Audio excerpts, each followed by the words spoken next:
is it? Can you see what unspeakable horror my mother has released? We will soon know. I see your fearful anticipation, youngster. Prepare to face the ugliest monster of them all. Oh, Smoldering rock piles, it's loose. where is it? Behind you, youngster. Wow. Oh. Gaping chasms, it's grotesque. A monstrosity. Don't let it near me. Wow. It's horrible. Oh, wow. Horrible. How? This embodiment of repellence has strange and terrible powers. And the Earthlings, seeing their own deformity reflected in its features, will take this creature to their evil hearts, thus effecting their own destruction. Space Hawk reports. Possible intruder. What have we got, Hero? Confirm intruder. Awaiting full scan. It appears to be an unpowered space capsule of some kind. Is it armed? 10-0. No armament, no explosive content. It's a capsule. Almost certainly alien. Trajectory? It will be drawn in by Earth's gravity and presumably burn up. Yeah, we could presume that. But why take chances? Destroy it. 10-10. Lock onto target. Locked on. Prepare to fire.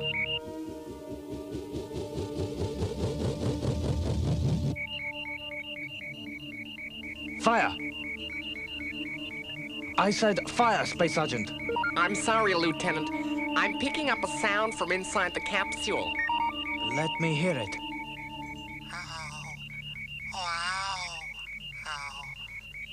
Identify. It's some kind of life form. What do you make of it, Doctor? I don't. It's a cry for help. Maybe. We can't just open fire. It's alien. Tiger. Hero, bring it into Space Hawk. But I want maximum security procedures. 10-10. Decompressing. 10-10.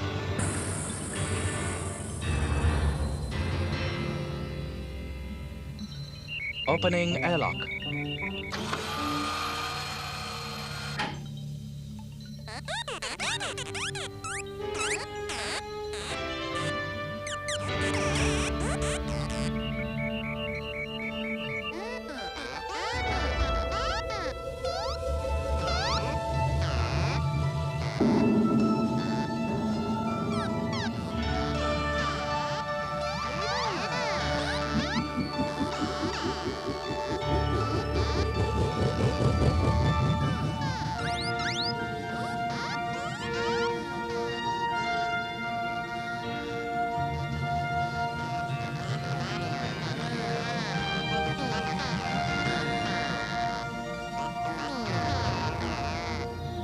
We're back on board, Lieutenant. Right. I want a complete security scan. The outer surface is a titanium alloy, but there's an inner lining of lead, I think. Yes, lead. What about the interior? It's hollow, empty, except for the life form. Can you identify? It's comparatively small, air-breathing. Anything else? Nothing, Lieutenant. Except I've located an entrance panel. It seems to be sound-activated. We've checked out the capsule, Doctor. It appears harmless. Okay, Hero. Open it up. Go ahead, Space Sergeant. Search for sound frequency.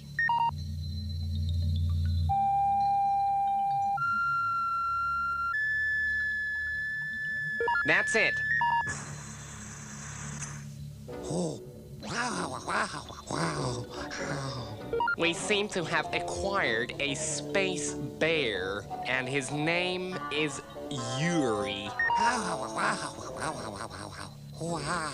Oh, oh, wow.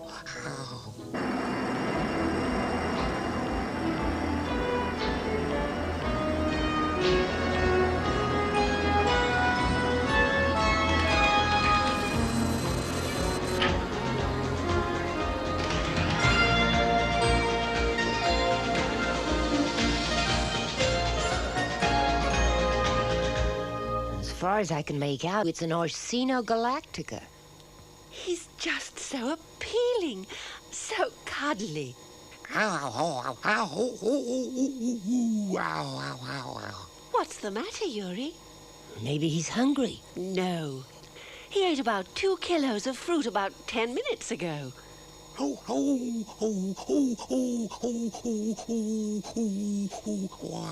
wow, wow. Does it have to do that? Will someone shut it up? Would like a drinky, Yuri? Flaming thunderbolts. How about some music, Yuri? Wow.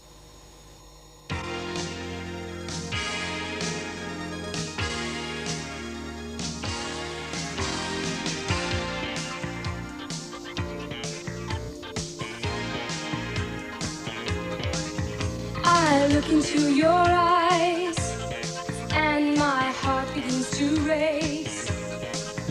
It's then I realize that it's the vision of your face. It's the music. He really likes it.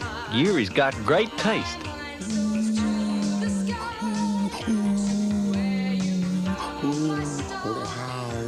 That does it.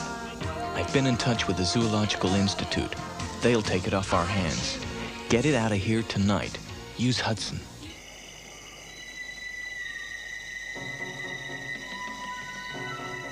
Okay, Hudson. Let's go. And keep it quiet. Yes, sir.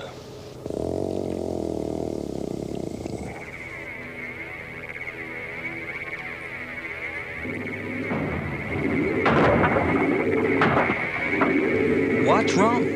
The automatic doors appear to be jammed, sir.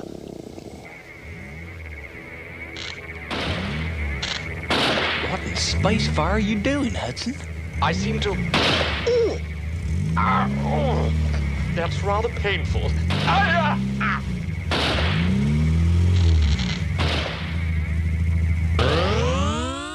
Hudson?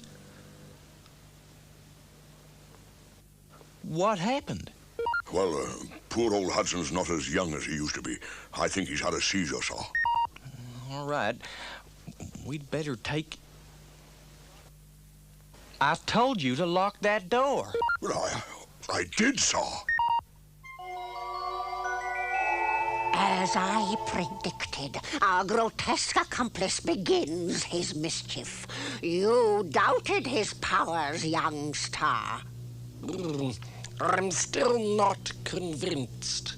You will live to eat your words. He eats everything else. Why not his words? Oh, sorry, Zelda. Our hairy little friend has only just begun. His powers are truly extraordinary. He will destroy the Terrahawks. Pluto understands. He's laughing.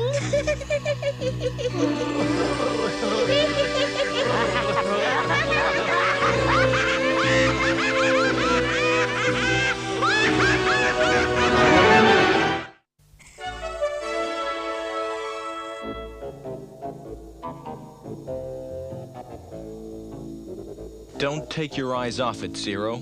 You can rely on me, sir. Hey, Sarge. Is Hudson all right? I heard he's not too bright. He's in a bad way, lad. They're operating now. We must work fast. Yes, Dr. Killjoy. Wrench, Wrench. screwdriver, Screwdriver. spanner. Spanner. I don't like his color. What is his oil pressure, please? It's down to 20. Is he going to make it? We can only do our best. The next few minutes will be critical. He's barely ticking over.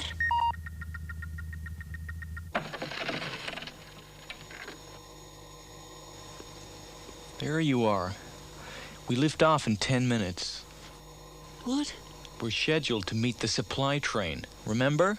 Oh, yes. I'll be right there.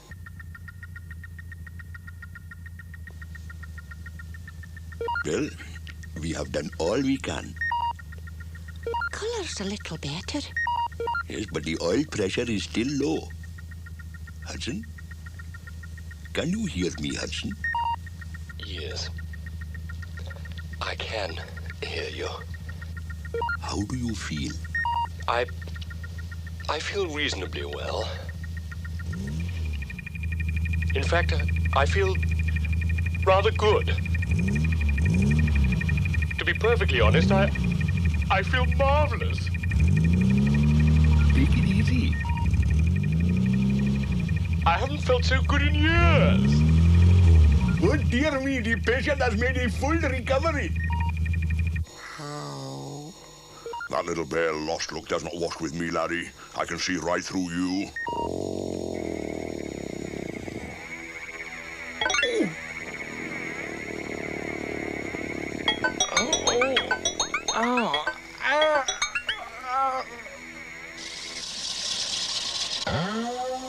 What's wrong, 5-5?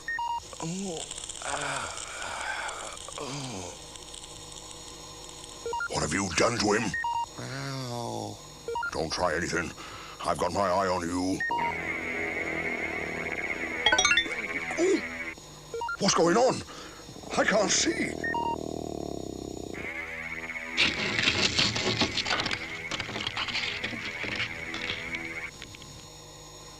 Is that you, 5-5?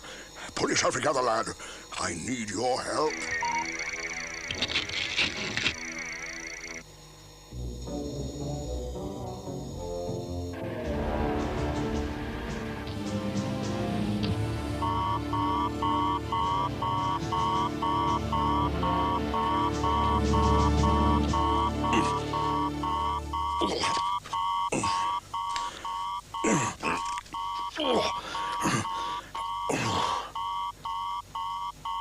How in spacefire did it get out? I don't know, sir. You must have let it out. No, sir. I hate that bear. I knew it was trouble the first time I saw it. All right, kill the alarm. Sir, There's a slight distortion here. that bear isn't strong enough to bend steel, sir. Not physically. The Hudson incident, and now this. Telekinesis. The ability to bend metallic objects. That is our furry ally's incredible power. How does he do it? Yuri's gift is a gift rarely bestowed, but it will destroy the evil clone, Einstein. All right, lads. Let's have some mush. There is a space bear loose in Hawk Nest. Now, don't go thinking he's harmless, because he's not. He's already duffed up 5-5. And see this eye? He did that. Yes. He's a dangerous little rascal, so watch yourselves. All right? Roll out! Number 10, come with me. Right, lad. Right leads to the reactor chamber. That's covered. We'll go left.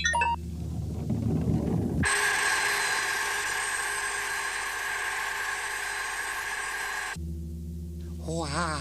Oh, oh, wow. Quiet. I thought I heard something. Wow. Wow. Wow. That's him. 2-2 and 2-3 double back. We got the little beggar cornered. Let's go.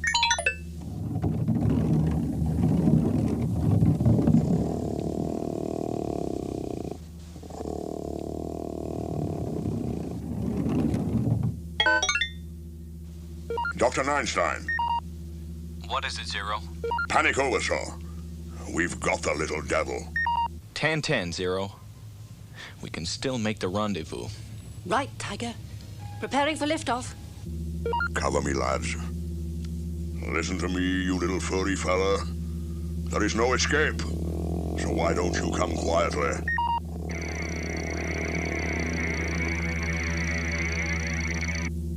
He's done it to me again. Take him, lads.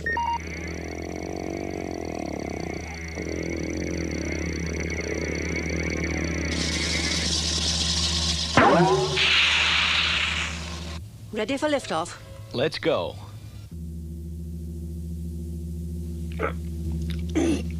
Let him have it. Open fire.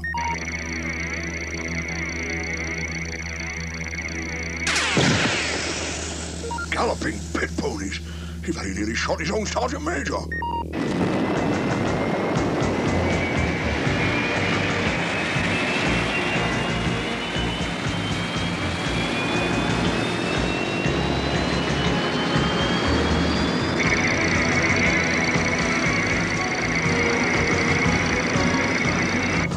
Malfunction. Cut power.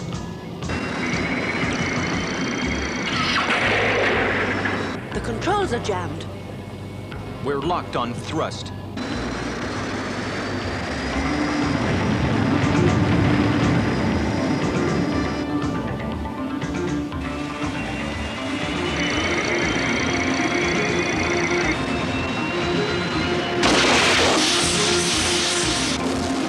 It's Yuri. It must be. Take him out, Zero. Tiger! No! He'll kill all of us. Zero, open fire. I can't, sir. He's bent our guns. It is telekinesis. Any ideas? Lead. Screen him with lead, Sergeant Major. Hey, I'm telling you, that bear is in tune with you. Try it, Katie. 10-10. All right, Kate, you're patched into the whole base.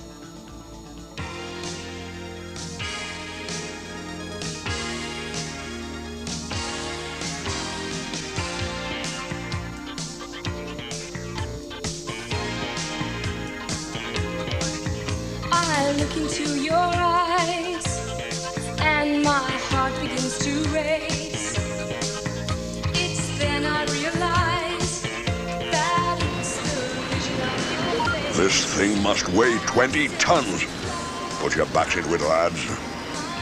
Now, when I say break, you at the front stop dead. Roll out!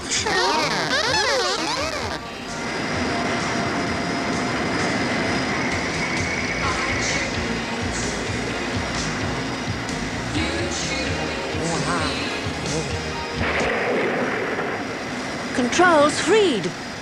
Right. Easy does it.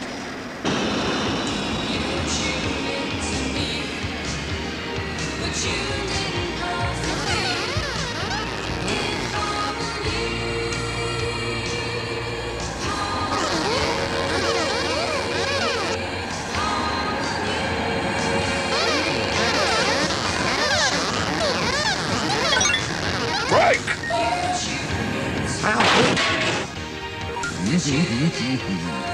Get out of that.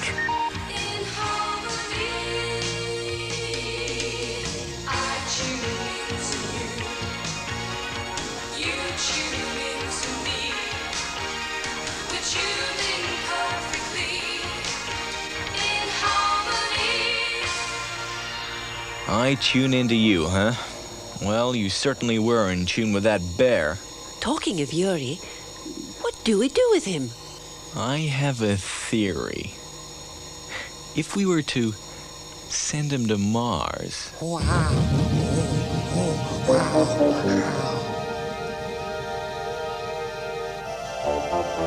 Give a welcome to a returning hero. He failed, but came so close to success. Of course he failed. I never believed in these extraordinary powers.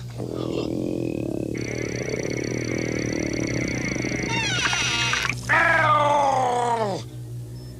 Great steaming lava. That's hot.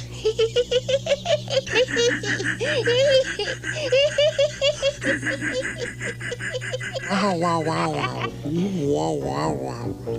Wow, wow, wow, wow, wow.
Terrahawks, stay on this channel. This is an emergency.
We can do it, Cole. Maybe. Switch to manual flight and make the detour. It's a restricted area. Right. But why is it? Why does the world government do anything? They found something there, Cole. Gold. Diamonds, maybe. You don't know that. Imagine it. Gold. So much gold it could flood the market and ruin the monetary system. So, they make it a restricted area. All right. Set a course for Mars.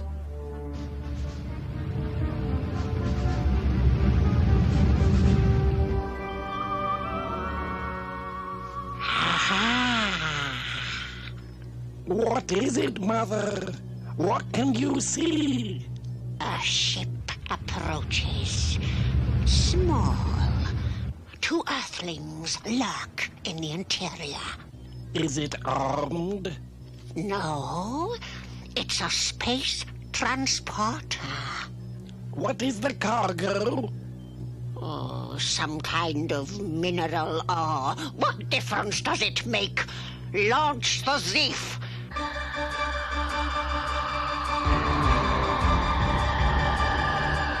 A mineral ore. It might be something mouth-wateringly delicious. Mother, let us not be hasty. Why don't we damage the spaceship and force it to land? We will force the ship down, not to satisfy your disgusting gluttony, young star, but to capture hostages.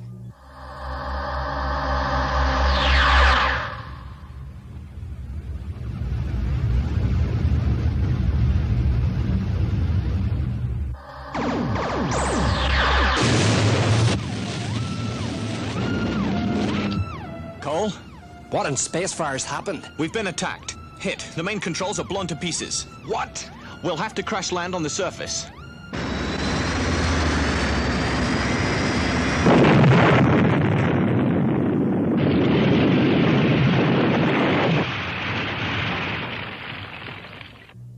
Mother, we have captured the Earthlings. Bring them forward. Let me see their evil, degenerate faces. Perceive the youthful, inherent ugliness of all their race. They're hideous! Listen to me, Earth scum. You are in my keeping.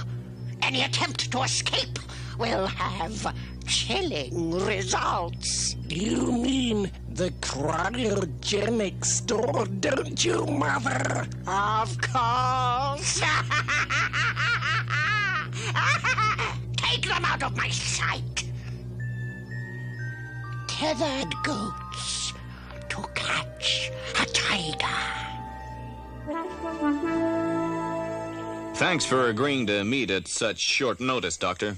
That's all right, Johnson. How was the journey? A little tiring. How was yours? My journey? Oh, my journey from the Terrahawk base. Pretty good, considering the distance involved. I'll get right down to it. We have a problem. Zelda attacked a commercial spaceship and forced it to crash land on Mars. She's holding the two-man crew hostage. I know. You know? Yes, we monitored Zelda's message to the world government. Then you also know what she wants. Yes, she's willing to exchange me for the two prisoners. I'm leaving for Mars at 1800 hours. Well, that's the rough overall plan. Any questions? Right. We'll work on the details en route. Let's go. I hate being left out of this, Tiger. You're not. You're vital to the whole operation, Kate. But it means you have to stay here on Earth. Right. I know how she feels. What do you mean? We'll be left in Space Hawk. When you're down in that complex at Zelda's tender mercy, she could kill you. I'm a clone. A big cat with 9 lives. You're also a very brave gentleman, Tiger Neinstein.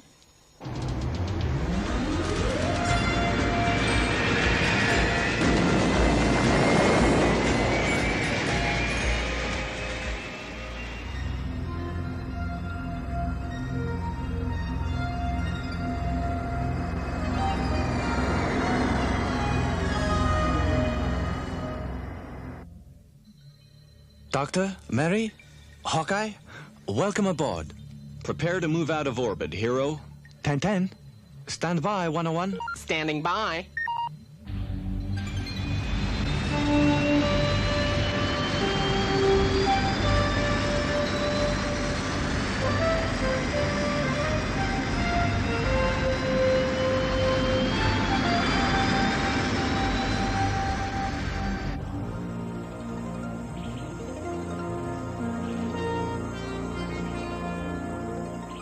We've a lot to do, Hudson. Yes, madam. Timing will be vital. I realize that, madam. We'll have to allow for transmission elapsed time to Mars. There's a lot of calculation involved. Well, I'm pretty quick at arithmetic. Right. Well, on this one, we three are the whole team. I bring you great news. The hostages are to be exchanged. What do we get from this exchange?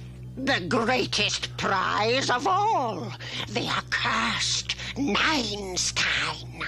If you get 9 star, Mother. What do you intend to do to him? Kill him, of course. Kill him. I have already appointed an executioner.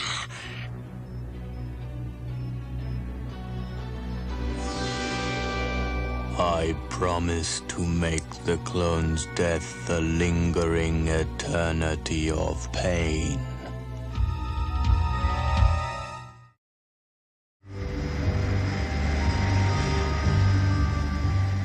The capsule itself is ready. The Zeroids are working on the drive tracks. Good. How long will we have for the modification? 45 minutes. Mars is part of space. My jurisdiction. When we get down on the surface, that's ground, lad. Terra firma, and I'm in charge. Huh. What's that supposed to mean? Huh means huh.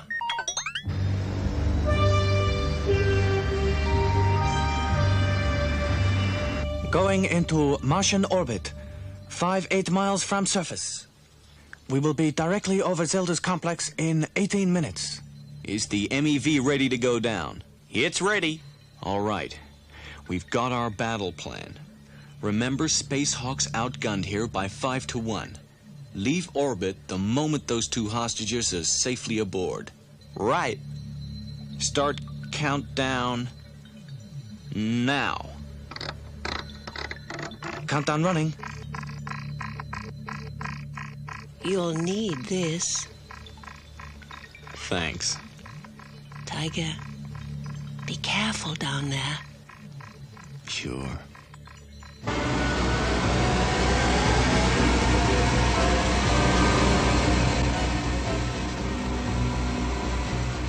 The MEV has exited Spacehawk with Dr. Neinstein aboard.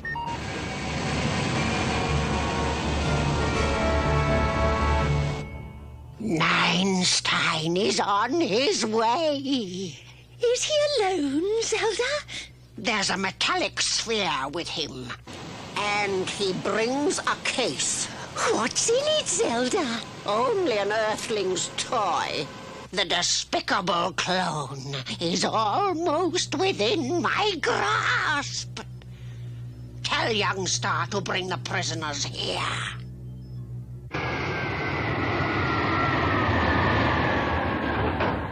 Right, Zero. You know the plan. Lead the way. So.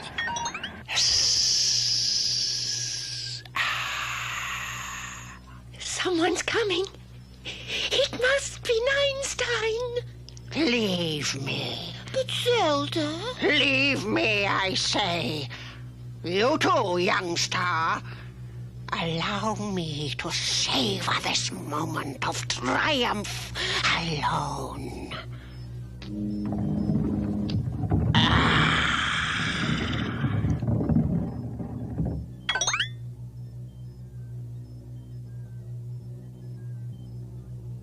And who are you, Earthball? I'm Sergeant Major Zero. Where is your master? Right here, Zelda. So, we meet again, clone. But this time in my domain. Let the hostages go. Of course. You are free to leave. Take them back to Spacehawk, Zero. I'll tell you straight, sir. I don't trust any of them. Permission to stay, sir. Refused. Oh, sir, Do as your master says, you spherical non-entity. It is the last order he will ever give.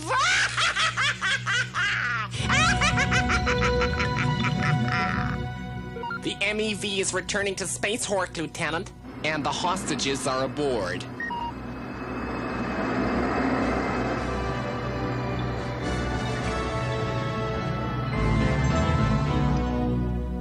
Come in, gentlemen. You're safe now. The Sergeant Major will show you to your quarters. You mean he really is a Sergeant Major? You better believe it, lads. Stand up straight, eyes front, you horrible, horrible-looking pair. Right, follow me. Have the double. Move yourselves, move yourselves. Shoo.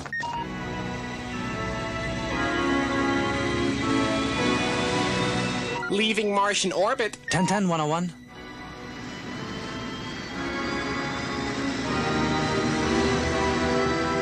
It's leaving. They have deserted Einstein. He is at our mercy. How will Moid carry out the execution? He is preparing a chamber of death.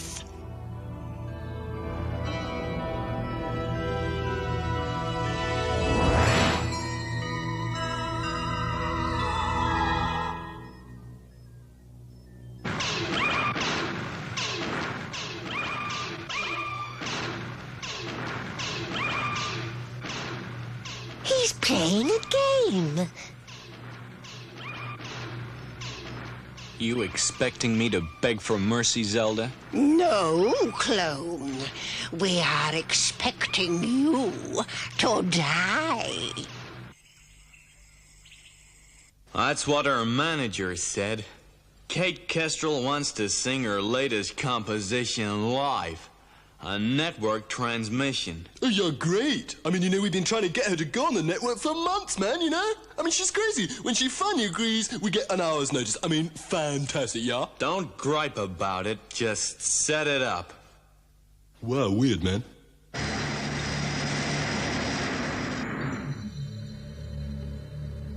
Activate shield.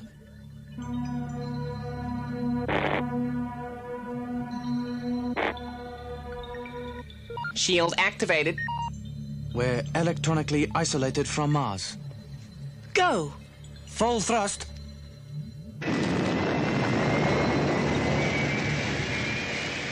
Countdown? 2 minutes, 14 seconds ahead of battle schedule. Great! I'll contact Kate. You're the only one who can contact Tiger now, Kate. Tell him we're 2 minutes, 14 seconds ahead. 10-10, Mary. I'll get the information through to Tiger. Code it into the lyric 5-5. Worry. I know you're in a hurry. Why could we not just send a message? Because, lad, we've got an invisible shield up between us and Mars. They can't see us and we cannot contact Dr. Einstein. Ready, Hawkeye? Ready. Go!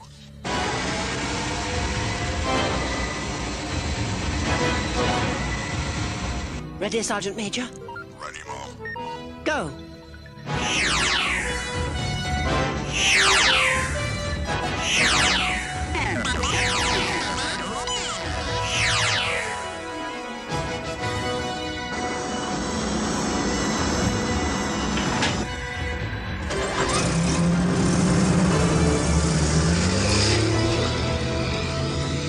Hawkeye is down and moving.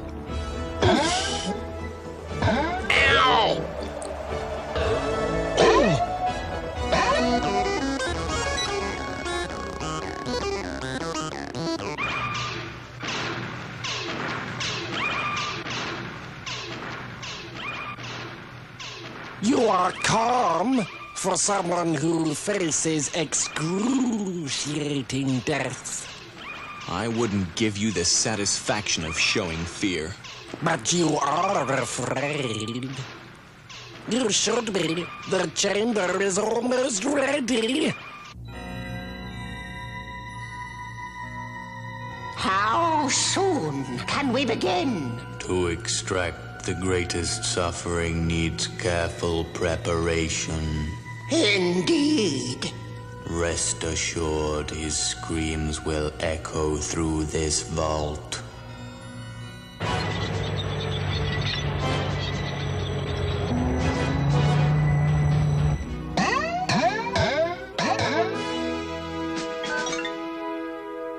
Right, lads. In exactly 3 minutes, we attack. Hawkeye and the Zeroids are in position. Kate's got to get the timing through to Tiger. The whole operation depends on it. Kate should be singing right now.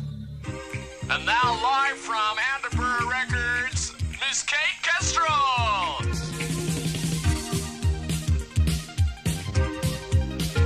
Can you feel it? The sense of things to come. Don't you know?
What are you doing?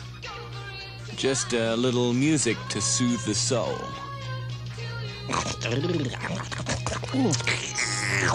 2 minutes, 14 seconds ahead of schedule.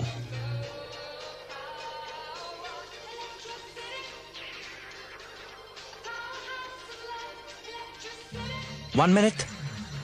Time it right, Tiger.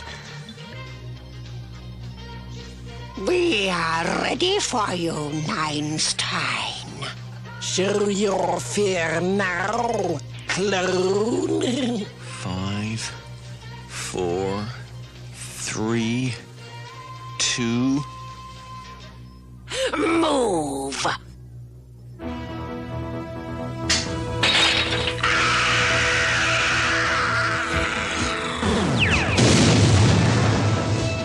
What's happening, Mother? We are under attack! Increase mass and follow me! Kill the clone!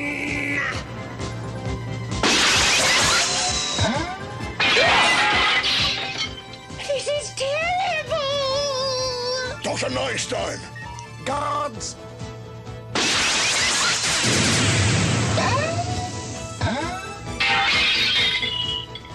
This way, sir. He is getting away! Stop him! Stop him! He's gone!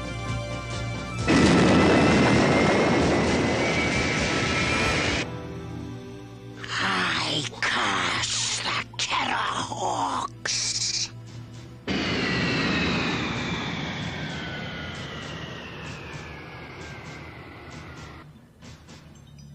Tiger!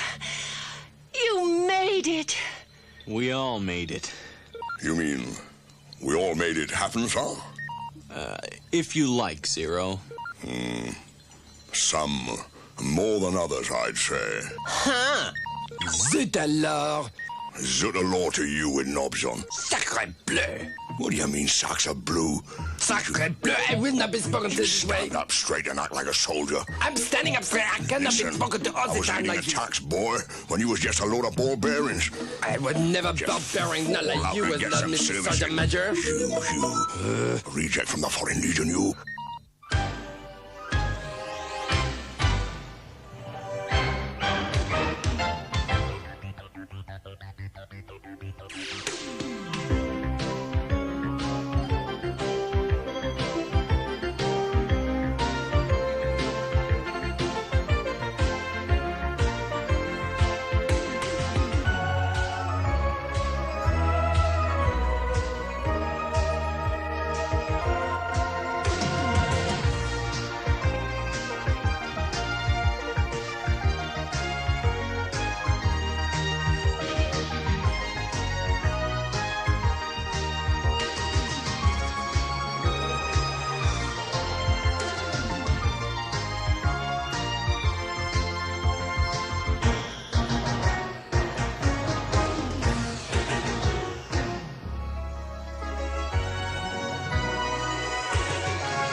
Terrahawks, stay on this channel. This is an emergency.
And so, here from the famous studio in the sky at World Network's fabulous TV city, we come to the final moments in the World Song Contest.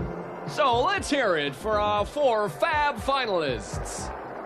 Winner of the North Sector Heats, Long Nights With You, performed by the talented Miss Herver Olsen.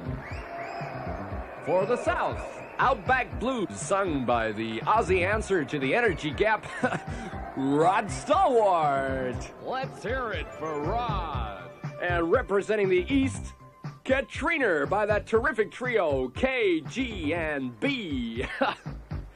And finally, for the West, the beautiful Miss Kate Kestrel with SOS Mr. Tracy. You're gonna make it, Kate. The audience thinks you're great. And now, a word from our sponsors. Flaming Thunderbolts. Get on with the vote, you clowns. Why is there no French song? Because, Dix Hewitt, it was no good. I knew Wales should have swept the board. Keep it down, you two. They're gonna start the vote. All right, juries, now start hitting those buttons. They're off and they're running here at the World Song Contest, coming to you live from fabulous TV City. The scores are North 31, South 10, East 25, and West 24. And it's North taking an early lead, I but there's can't a take long way much to go more yet. of this kind of tension. North For now. space sake, another vote for North. Who in Spacefire picked these juries? It's rigged. Rigged! Calm down, Tiger. Come on, Kate. Come on, Kate! And as we come up to the midpoint, there's absolutely nothing in it. The scores are now North 49, South 52, East 50. Go, and West go, 51. go! Come on, Kate. The scores are now North 87, South Come on, 131, Kate! East So 76. roll on, and SOS West Mr. 131. Tracy. This is incredible. I can't believe it. It is a tie with South 131 and West 131. Ladies and gentlemen, the deciding vote is coming through right now.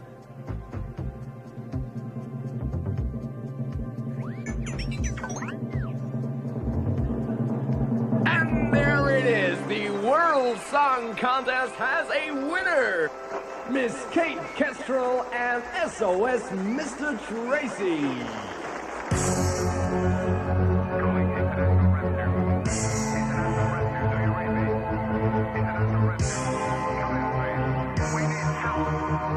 I turn my face into the wind. I feel a restless kind of motion in the way she blows. And as the final day begins, I make a fist of my biggest What are you doing? She won. I knew she would. Who won? Kate Kestrel. She won the World Song Contest. So what? Shh. It means she will represent the solar system in the interstellar contest. That sounds most interesting. Oh, Mother. Tell me all about it. Come, sit upon my knee, sonny boy. Yes, Mother. Where to, madam? Anderburg Records. I've got quite a surprise for a certain Stuart Dapples. Oh, man! I mean, no, it can't be true. You're kidding. I mean, you know, unpretentious little moi. You're winding me up, Miss Kestrel. I'm telling you the truth. Really? I mean, well, that's actually, that's amazing. Like, fantastic. What's happening, Stu? What's happening? Yeah, right, okay, well, what's happening is, right, now, that's, no, wait. Right, what's happening is, Stuart Dapples, right, okay, that's me, Mr. Producer, yeah, okay, that's me. I have been chosen, like, in person, that is, like, that's me. I've been chosen to, now, wait for it, to compare the Interstellar Song Contest. We are the sole inhabitants of Mars, one of the 9 great planets. So, I have challenged this Kate Kestrel. She has no right to represent the solar system.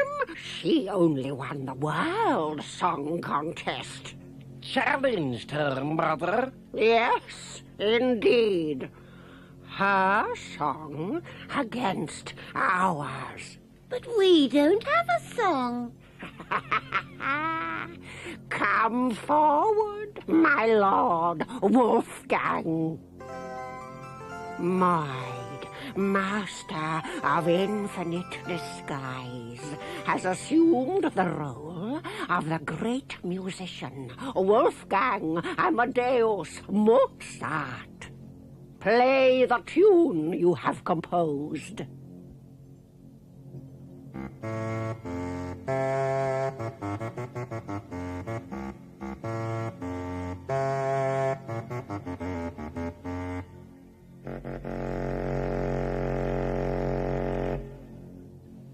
It's utterly useless. Perhaps it was a mistake. Yes. Moid might have done better if he had been list. Zelda lives on Mars and is therefore a resident of the solar system. She invaded Mars by force. A lot of people invade a lot of places. She took her case to the United Planets where it was upheld. So we don't have a choice. Yes, we have a choice. Take up Zelda's challenge or back down and let her song represent the solar system. All right. We take Zelda on. Where? We must try to avoid any kind of publicity. There's a remote asteroid, Yasgar. It's been declared a neutral zone. Zelda has agreed. The competition will be held there.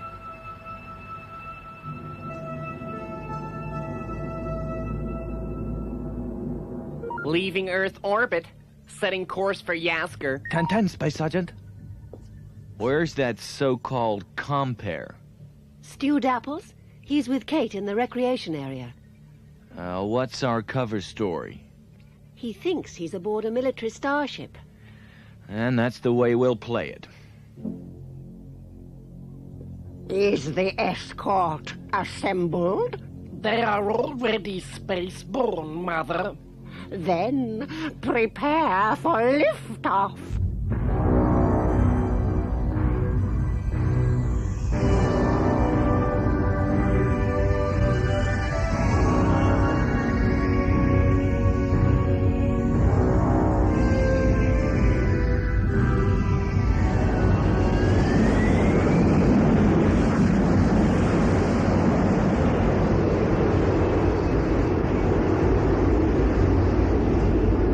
The song is very good, Mother. It could win. I need to be certain of victory. That is why I have brought along some insurance. Insurance? Yes, a demon of the drums.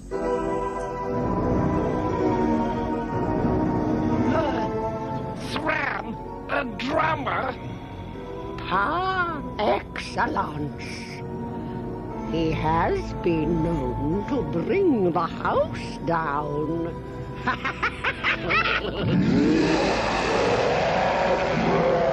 No, Sram, not yet.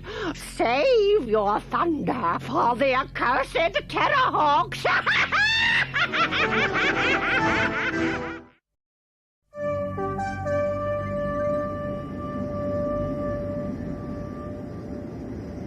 Hey, this is all like, well, it's a bit weird, I mean, I was supposed to be comparing, like, okay, like the, comparing the interstellar song contest, yeah? I mean, like, well, what's going on?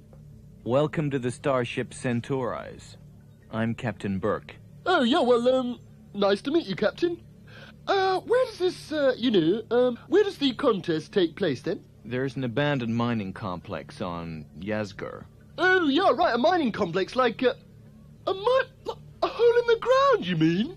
Don't worry, we've brought all the necessary equipment, lights and things. Yeah, but Captain... We are overflying the complex now, Doctor. I mean, Captain.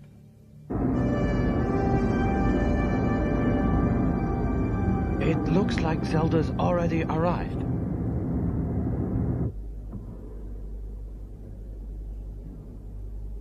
We can't perform in here. It's a cavern. Even the best groups have to start somewhere, you half-wit. This cavern, as you call it, will witness our greatest triumph. Zelda's so devious. This has to be a trap of some kind. Of course it's a trap. That's why we've planned for every contingency. Are you and your men ready, Zero? Oh, yes, sir. We is straining like greyhounds in the slips. He's getting worse. Let's go.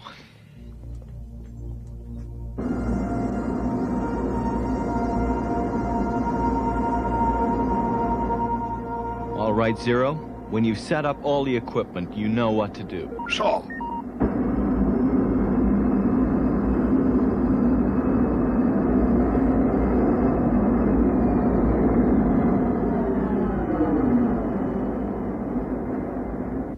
So, we meet once more, clone.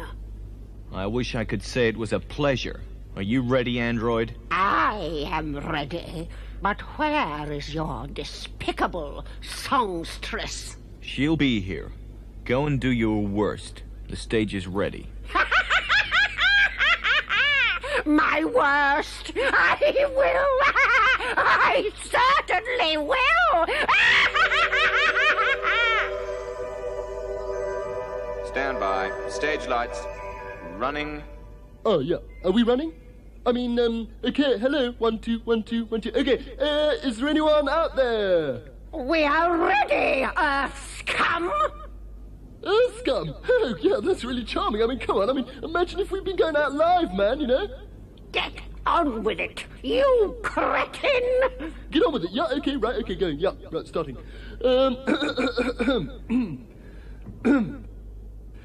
Presenting Zelda and the Musoids! Introduce us! Okay, yeah, right, okay, introducing. Right, here we go. Right. On synthesizer, we have, Sister!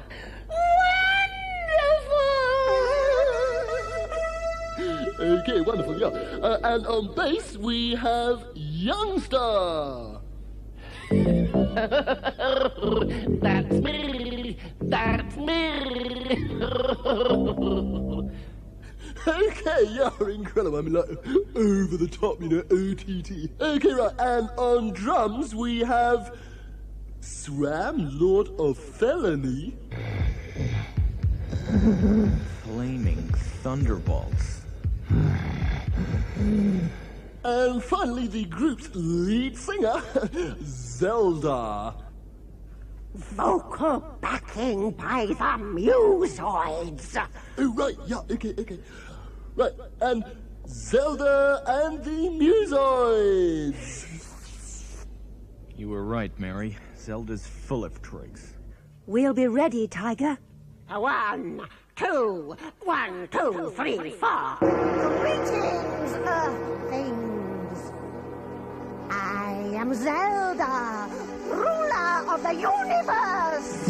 Who's that bad? I'm that bad. Well, everybody knows that she's that bad. Wicked, cruel, vicious, mean. Coolest cat you ever seen. Who's the worst? I'm the worst. Everybody knows that I'm the worst. I'm the meanest queen that's ever been. But if I tried, I could be worse.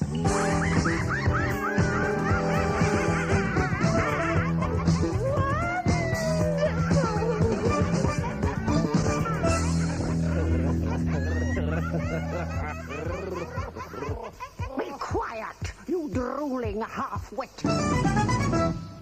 Who's the hag with the evil team. Ugly, mad, and very mean. I'm the hag. I think you mean I'm lovely, bad, and really mean. She'll trick and cheat and tell you lies. My evil eye will hypnotize. She's a killer queen with a mean machine. I'll blow you all to smithereens. Back to the rest. Everybody move to the Zelda rest. Back to the rest. Everybody move.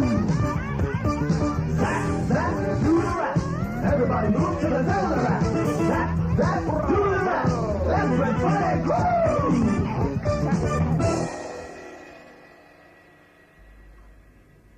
They're not bad. I've heard worse. And now, the fabulous Miss Kate Kestrel! Kate's about to sing. Are you in position, Zero? We is ready, sir. I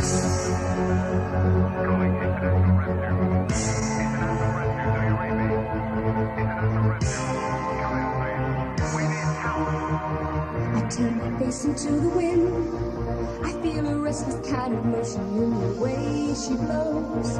And as the final day begins, I make a fist of white fingers till the feeling goes. We have a contact. Identify.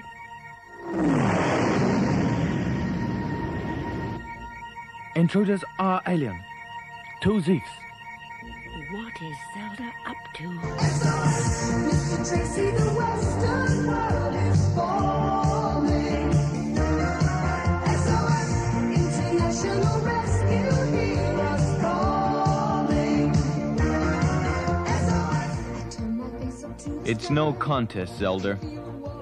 We shall see. The clone is right, Mother. This song is much better than ours.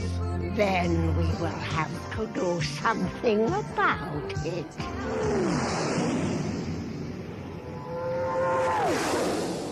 I have prepared myself to use my power. We will be safe. Mr. Tracy, the western world is falling. SOS, International Rescue, hear us calling.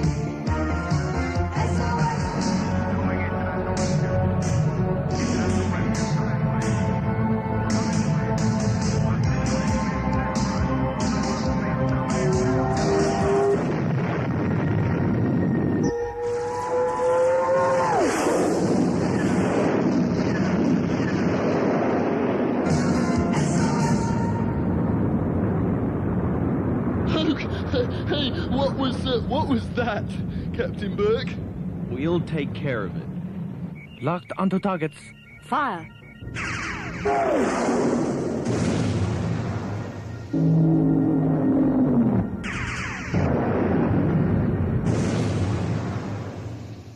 We've destroyed your Zeef, Zelda.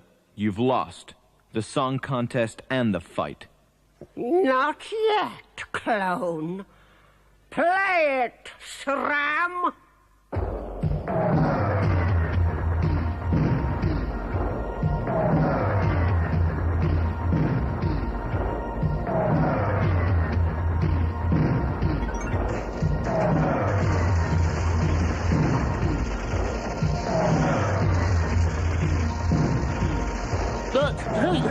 That whole roof, it could cave in, man. Get down here, Zero. Get the container ready. All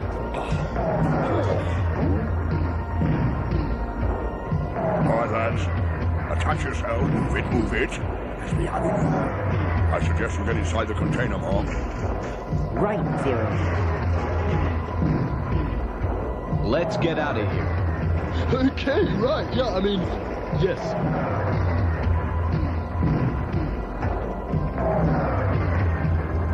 Let's move it. Let's go. So roll on.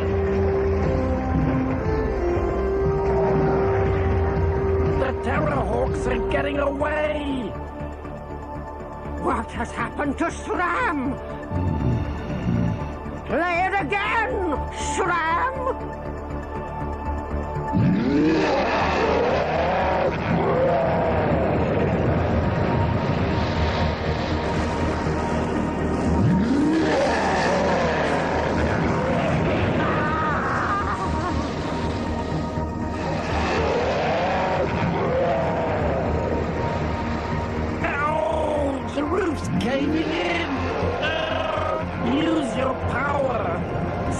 Save us, Mother! Save us!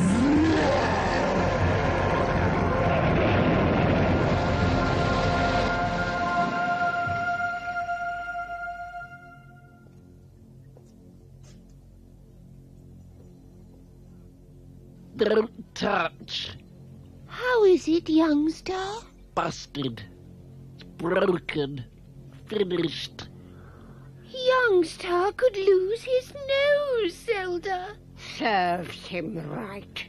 But how would he smell? The same way he does now. Utterly disgusting. I've always said old jokes are the best.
Terrahawks, stay on this channel. This is an emergency.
What is it?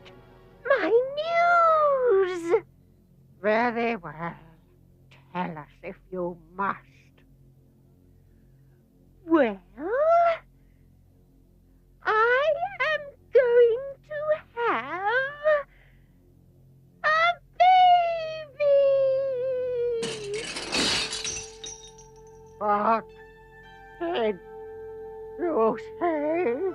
I'm going to have a baby! Isn't it wonderful? A baby? A baby?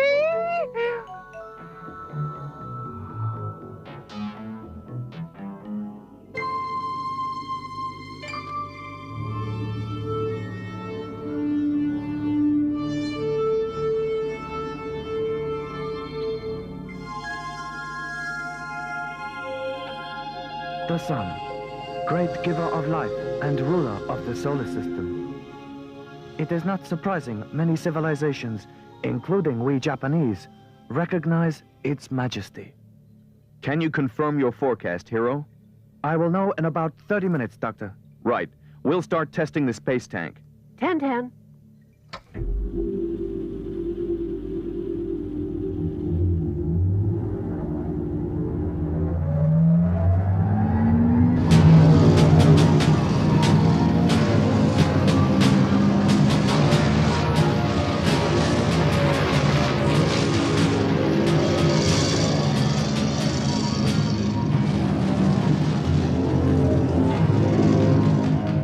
gotta hand it to Tiger.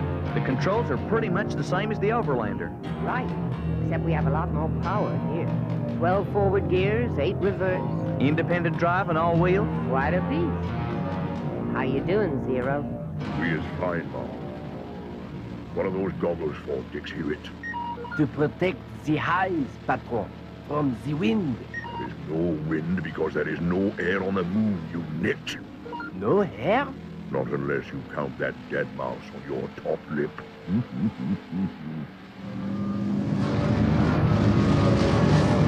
The space tank is a new, unproven vehicle. Right, Tiger. The moonscape's the nearest we've got to the conditions we may well encounter on Mars. Mars? Tested all the way, right to the limit. 10-10. All right, Tiger. You've got a theory. Tell me about it. It's more than a theory, Mary. If I can put this together, it'll be the most important operation Terrahawks has ever undertaken.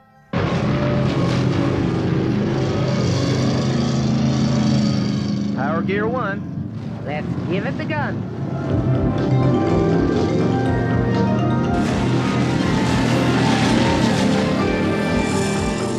You had better hang on to something, Patron. No need, boy. Not when you is hard as nails like me.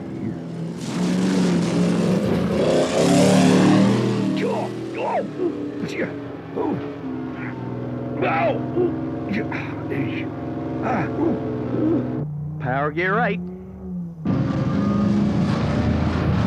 She's going great.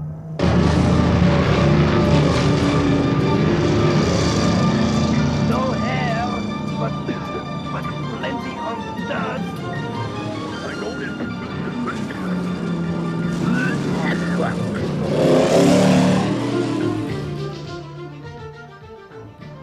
Look at these results. What a test run! Looks good. Hero? The solar flare activity is some of the greatest since recorded observations began. It's all slotting into place.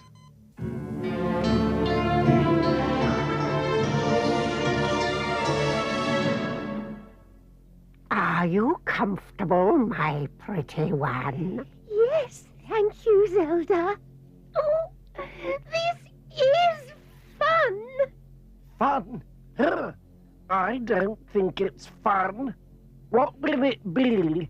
What will what be, you slobbering simpleton? The baby, of course. Will it be a boy or a girl? We are androids. Sister can decide what it will be. Have you decided, sister? Yes. Well? Well, what? Is it a boy or a girl? Not going to tell you. Stop that! All this need not concern you, youngster. You're a man. Although I sometimes have my doubts about that. Women? Huh.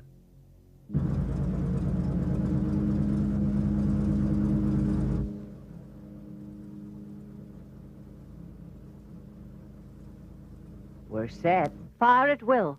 10-10. Gosh, smack on the nose. But where were the big bangs? They was test projectiles. When we fires the real thing, then you'll see big bangs, boy. In capital letters. Well, Tiger?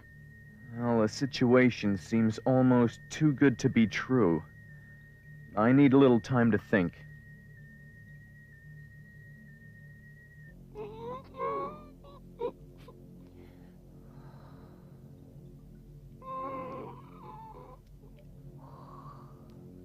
Mother? Shh! Keep your voice down. What do you want? Do you remember when I was born? Of course I do, you cretin. What was I like? An enormous disappointment. I I must have dropped off. Look what you've done now, you thoughtless youth. How do you feel, my precious one? A little strange. I think... Yes? I think... What do you think? I think... I'll have a little nap.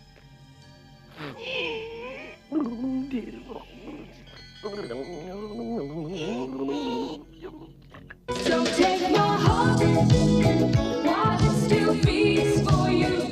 Don't take my heart, it doesn't understand what's through. I've got to find my way. Don't take my heart while it still beats for you. Okay?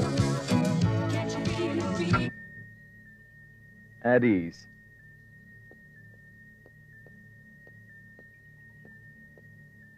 The unusually high sun flare activity will produce an equally powerful solar wind. It is already streaming across space at speeds of up to 1,000 miles per second. We'll use it as a screen to cover an all-out attack on Zelda's complex. An all-out attack? Great! We'll land at a safe distance and go in on the ground using space tank. Questions? Prepare for liftoff.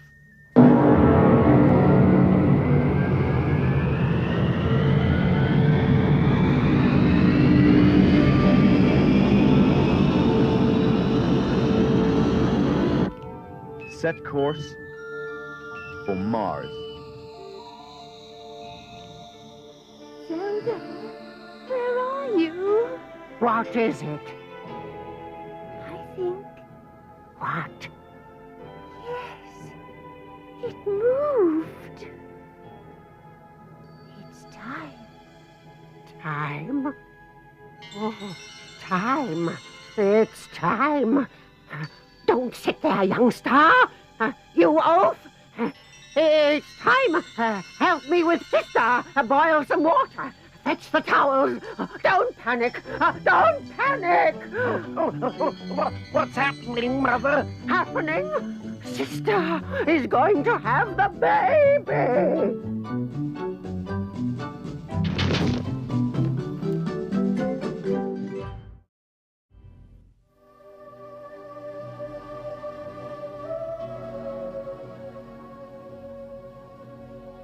Turn on the power to the delivery room. That's it. Turn it on.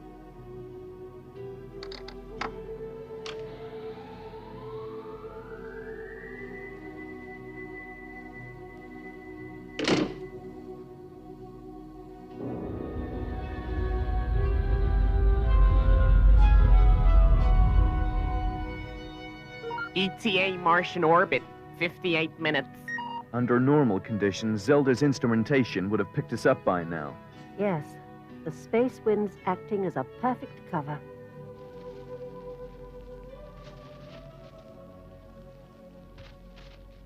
What's happened to the Earth music?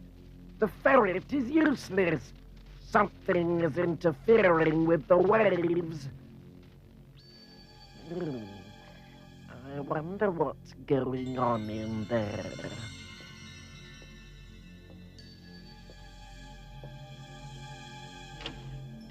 Get out!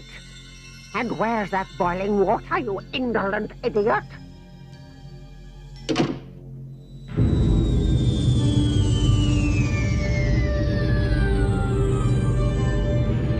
Landing site identified. This is a 1040.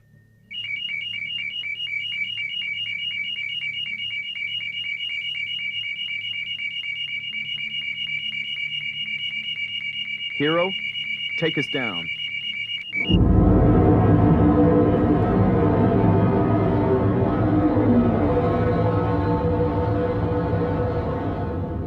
The destruction of Zelda's complex and everyone in it. Code it Operation Deliverance. Launch the space tank.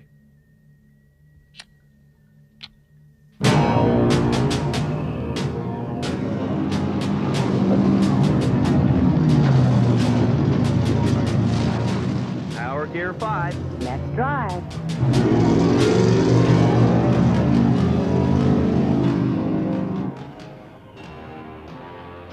It's hot. Youngster, there's a complication. What, Mother? Oh, never mind. It's an emergency. Bring me a crowbar. Pardon? Are you deaf as well as mentally retarded? A crowbar. It's an emergency. It's an emergency. Oh! Ow!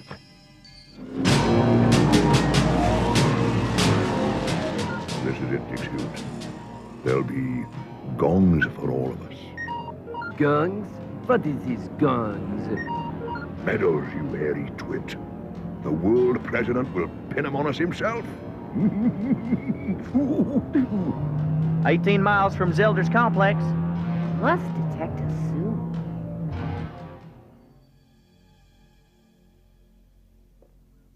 Will this do, Mother? I suppose it'll have to. Bring it in. I may need your help.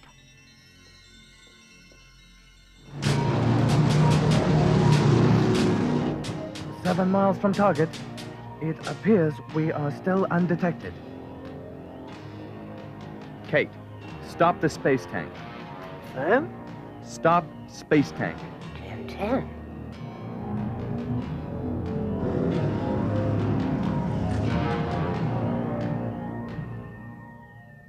What's wrong, Tiger? It's too easy. I want to know what's happening inside that complex. Kate, try a sound scan.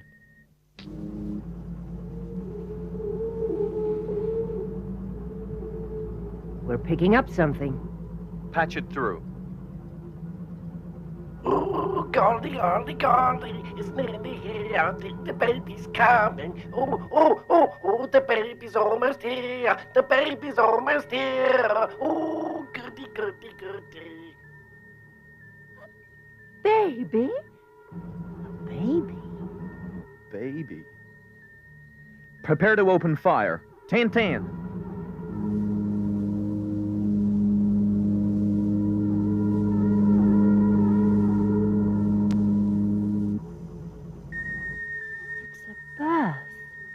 Arm projectiles. Tiger, you can't. You've heard what's happening? Mary, don't you see? They're androids. They can't have babies. Projectiles armed. Tiger, someone or something in that complex is about to deliver a new life. No matter how monstrous or evil a form it may grow into, it starts with one rare and beautiful gift. The gift of innocence. Ready to fire. Tiger, we can't take innocent life. Repeat, ready to fire.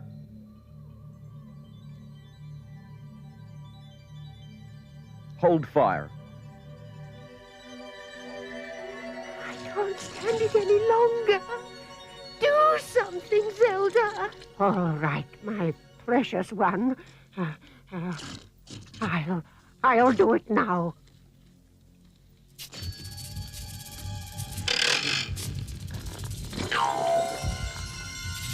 Give me some light, youngster.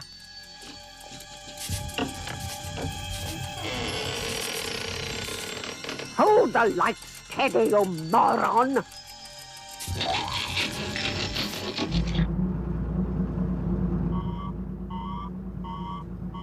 Malfunction in the firing system.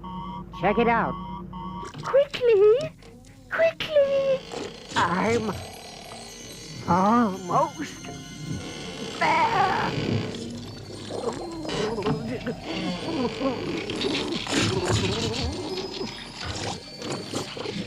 There. Youngster, help me.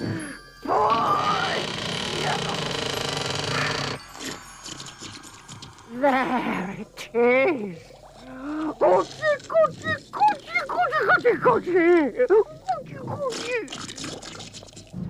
projectiles are going critical. We must open fire.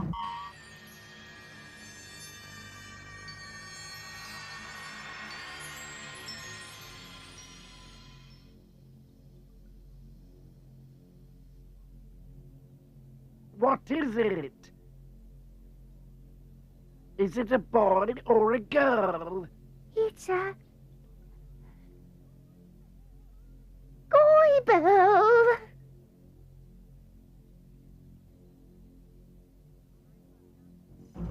Time's running out, Tiger.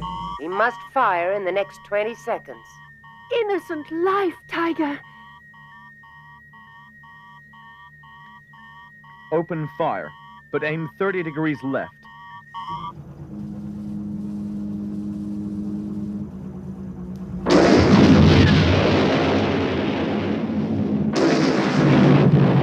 We are under attack! Launch the thieves! Launch the thief! I'm frightened, Uncle Youngster. Don't worry, I'll take care of you. Well, what are you waiting for, turnip head? Get me out of the thing.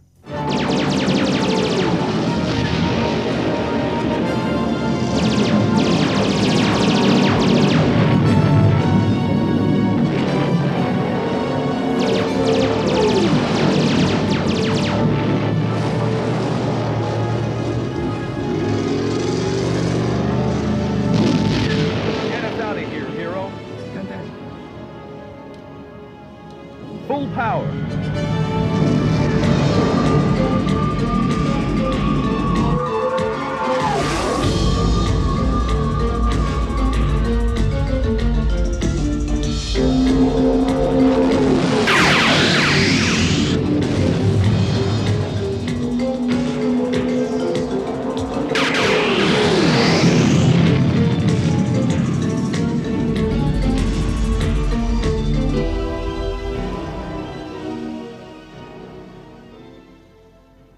We have a very bright child here. Thank you, Granny Zelda. What's wrong with the back of its head? What's wrong with the front of yours, you slobber schnitzel?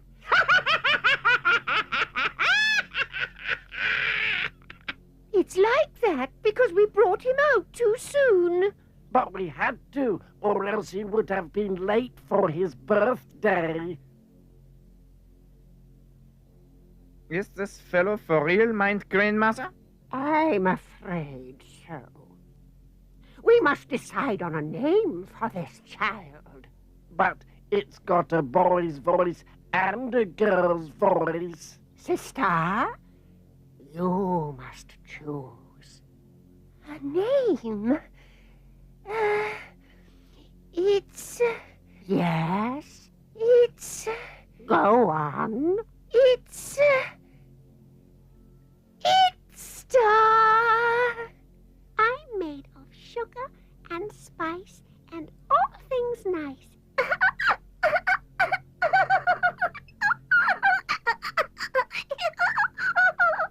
And I am made of snips and snails and puppy dog's tail. And anything else that is not so good and smelly. In fact, I am pretty evil. 2 for the price of 1.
Terrahawks, stay on this channel. This is an emergency.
Radio transmitters. Receivers? Recording equipment. Interesting. Who does it belong to? It was the Earth scum's. Now, it is mine. Yours? Ours.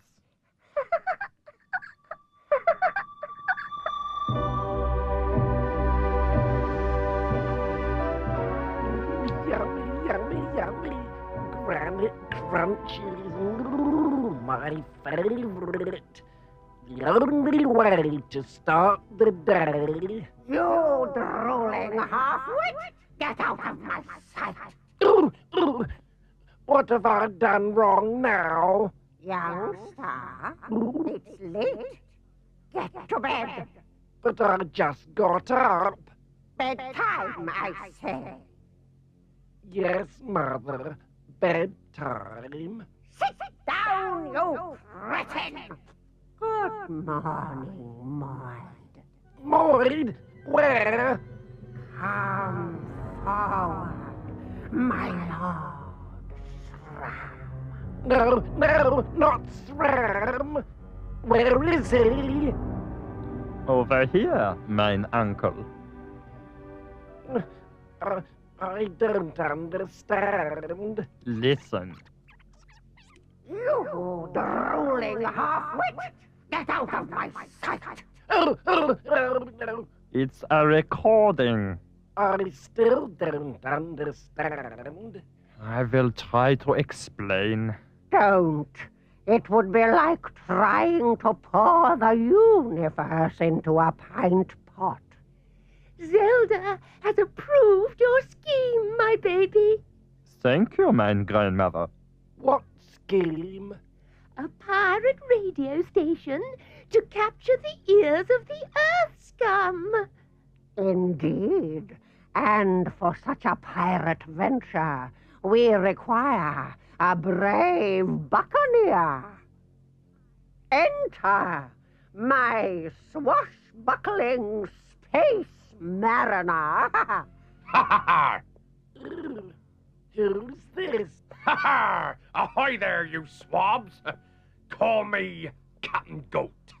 Ha ha ha! Together with the devious boy wonder, the gallant captain will bring us victory. Oh! Oh! Ha ha ha ha! Oh! Ha ha ha!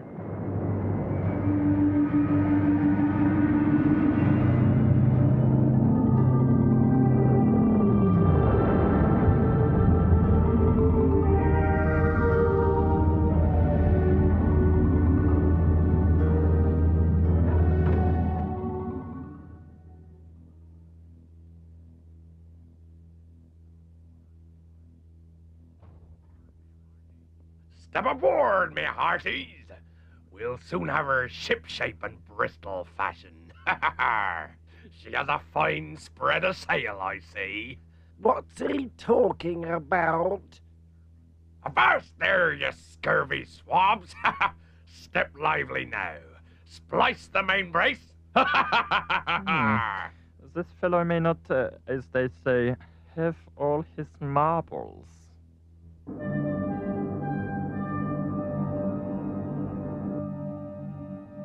Information coming through. Confirm. 10-10, Lieutenant. The Zeef we had on positive track has docked with an unmanned space station. Status? Constructed 1992. Abandoned 2004. Why should someone board an empty, obsolete space station?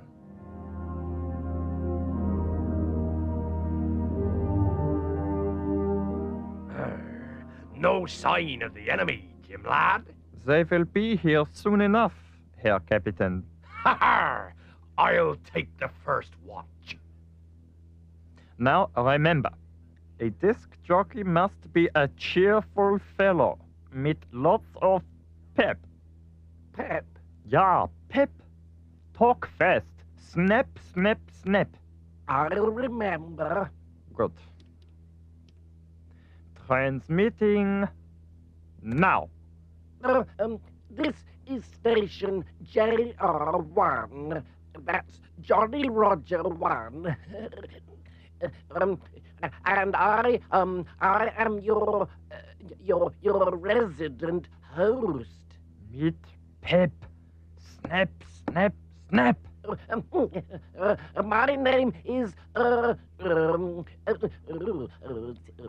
Announce the first record.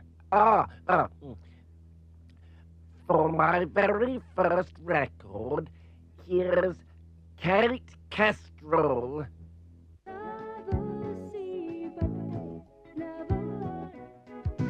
If you're gonna take it all, leave me something. If you're gonna take it all, leave me one thing. Don't take my heart while it still beats for you. Don't take my heart, it doesn't understand. We're through. I've got to find my way. Don't take my heart while it still beats for two. Can't you feel it beating? Can't you feel it beating? Okay, stop, hold it, man, hold it, Miss Kestrel. What's wrong, Stu? Oh, right, what's wrong, man? What's wrong is this, man? This is what I'm picking up, man. Listen to this.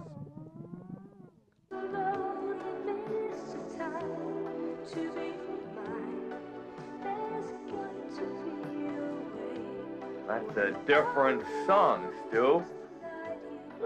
People say he's got a tin ear. A different song, man. Yeah, right, okay. But where's it coming from, man?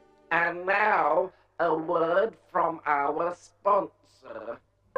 I am Zelda, evil queen of the universe. Hear my voice, Earth's come. I am talking to you from a great height. I have to leave. A great height? Yeah, Miss Kestrel, What's happening, Stu? Oh, yeah, right, okay, what's happening is, man, well, I don't know what's happening, actually. You pollute the rivers and seas, destroy the great forests, turn fertile land into deserts, gorge upon the animal life. Hero, we've got to jam that transmission. Relay coordinates of source. 10-10. The precious natural Space 6, 242-057. Target the radio telescope. 10-10.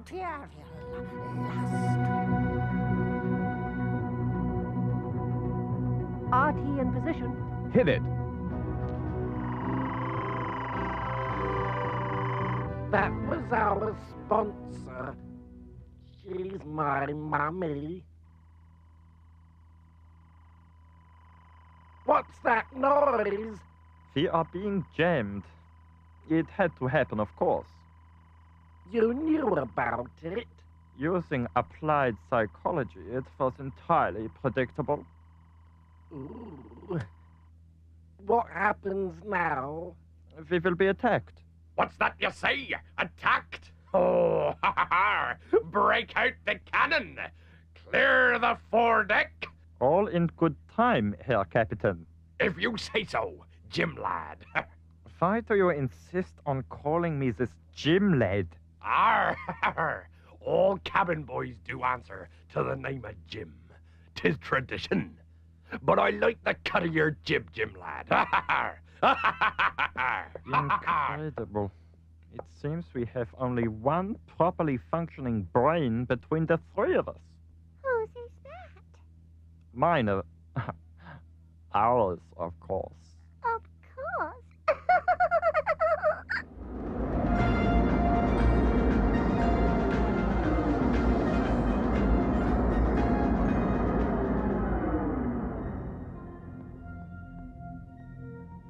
Hero, prepare to leave orbit. 10-10. Set course for that space station.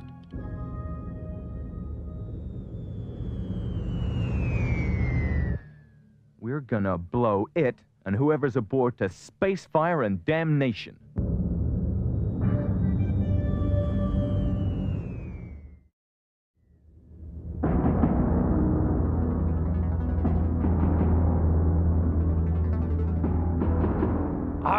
The enemies are closing, Jim lad. For a one-eyed fellow, you can see very well. Arr, old Captain Goat, he don't see him. He do taste him. A tingle on the end of the tongue. Illogical, but you are probably correct. The accursed Terrahawks are almost certainly closing. The dreaded Terrahawks? Where? Don't worry your pretty little head about it, mine uncle. I have a devious scheme that will give us the advantage.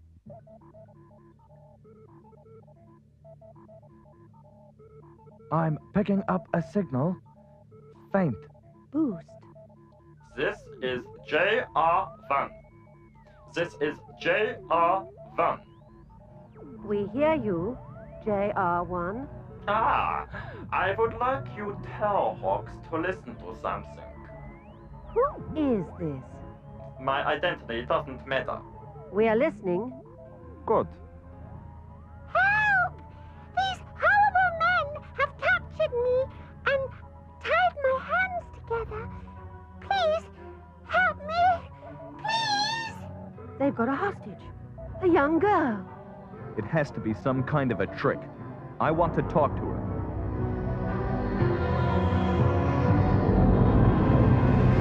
What's your name, little girl? Jennifer. Jennifer who? Let us call that classified information. Oh, he's so devious. You say these men are holding you. Yes, they're horrid and ugly. Ugly? Who's ugly? Can't mean me. Where are you from, Jennifer? London. That's in England. And when's your birthday? The 21st of October. That's today. Good. Do you know what year you were born? No more questions. I'm not convinced. I don't believe you're holding a hostage. Don't you? I will give you the ransom terms in 1 hour. Out. He didn't believe you. It is enough to have planted a seed of doubt.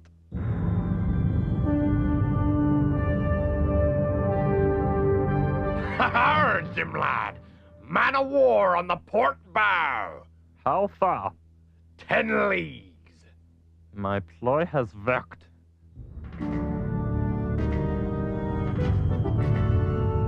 We could try and check it. Missing persons computer, Tokyo. No surname? No year of birth? It's impossible to check. You're right, Tiger. I'm almost sure they're not holding a little girl. All right. Kate and I will go ahead and hawklet to be totally sure before we open fire.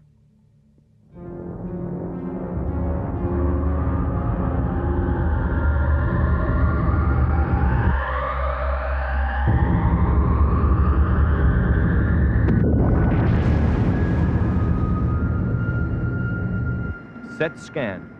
Scan set. We'll make one fast, close pass.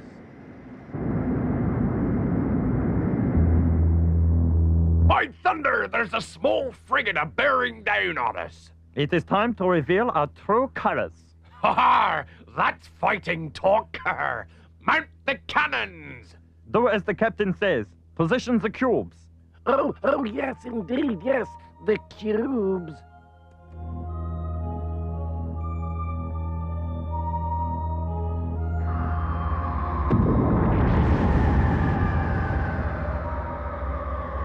Scan negative. No human life form. 10-10. Cubes, evasive action. Give him a broadside, me hearty.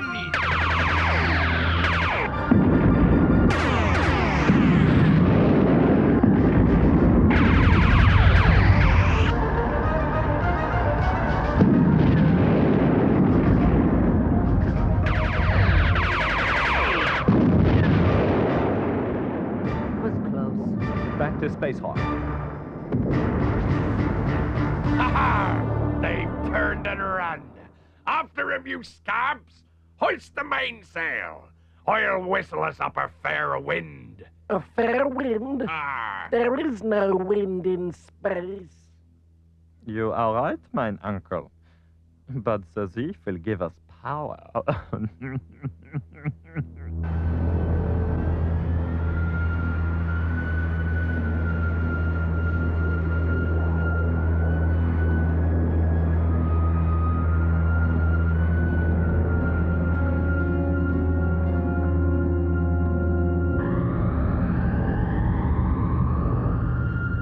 That space station's armed. Zelda's cubes. It also has mobility. It's heading straight for us. Well, it looks like we're gonna have to slog this one out. This is a 1040.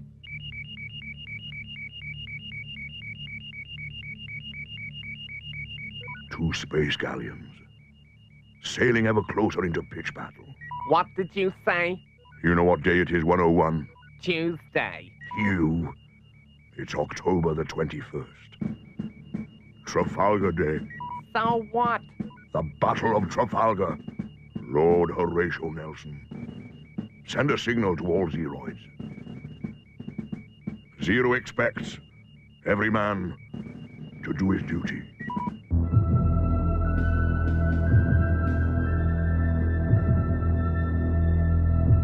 It's very big. I would have said enormous. Give me more sail. Batten down the hatches. Make provision to repel boarders.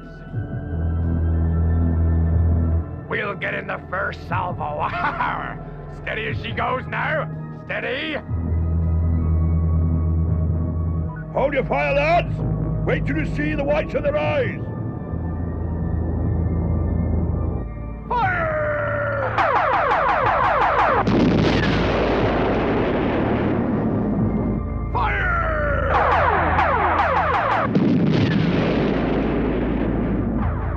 Look at that! Good work, Captain. Fire at will. Remember Trafalgar. Give it to him, lads.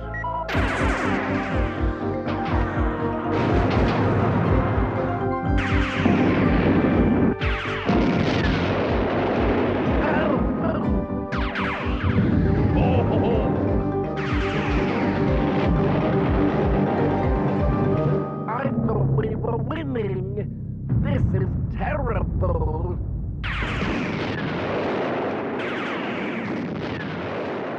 Retreat!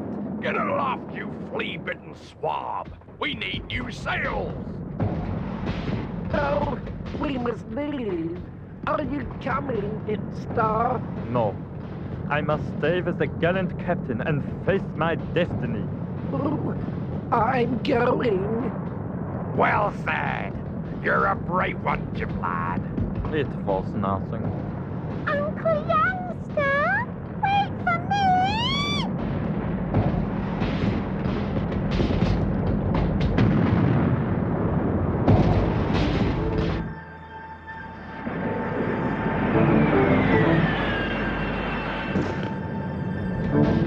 Our she's done for, sinking fast.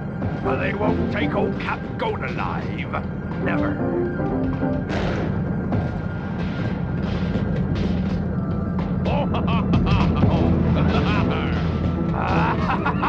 The very thing.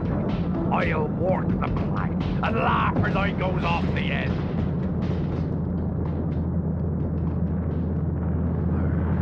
'Tis a long way down. No matter, here we go!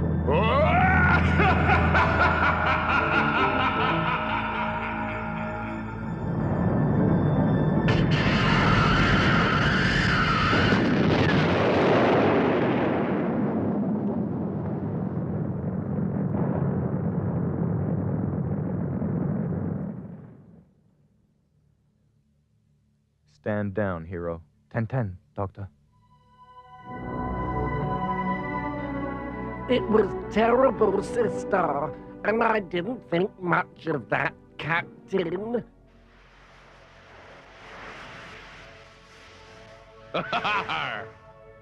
Oh, he's back. Arr, what's this? What am I doing here? Zelda always reclaims her own. Indeed. And the Prince of Pirates will fight other battles. This idiot fellow Captain Goat reminds me of an old proverb. He who fights and runs away lives to make an even bigger fool of himself another day.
Terrahawks, stay on this channel. This is an emergency.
How was it?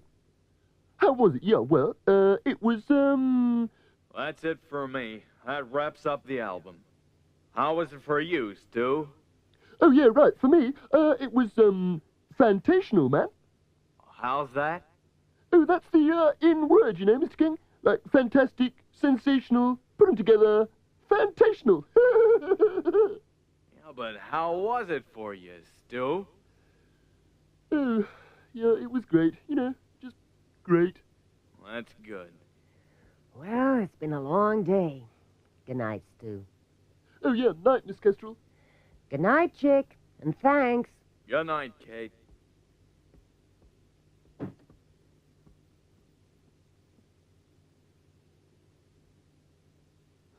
He sits up there like some, you know, tin god man. I do all the work, you know, and he takes all the credit, yeah? By the way, Stu, I think you're pretty fantastic. Fantastic? Oh, yeah, right, got it. Fantastic, yeah.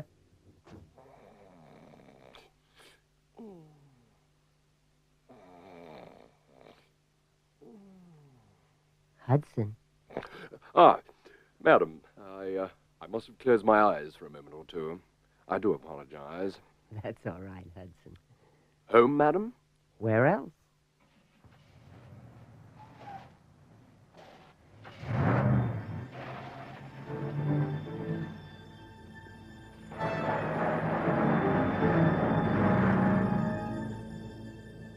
Like the donkey, Hudson, we seem to have a tail. Indeed, madam. I have observed their presence for some time. I think I'd better report it to Hawknest. Tiger, I'm being followed. Any idea who it is, Kate? No, they're keeping their distance. All right, Kate. Take it easy and drive home. I'll meet you there. What do you make of it, Tiger? I don't. But I also don't like it. Stand by to launch Hawkwing. 10-10. 0? Sir. Come with me. I may need you. You only have to say the word, and I's with you every inch of the way. Sir. Hawkwing, this is a 1050.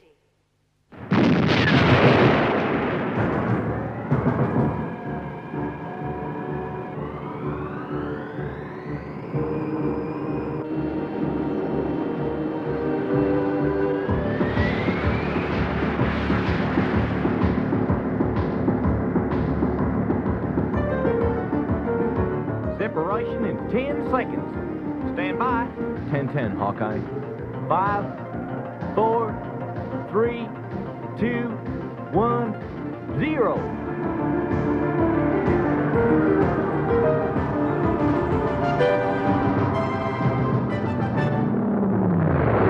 Kate, what's your ETA at the house? About 30 minutes. I'll be there ahead of you. I'll put the coffee on.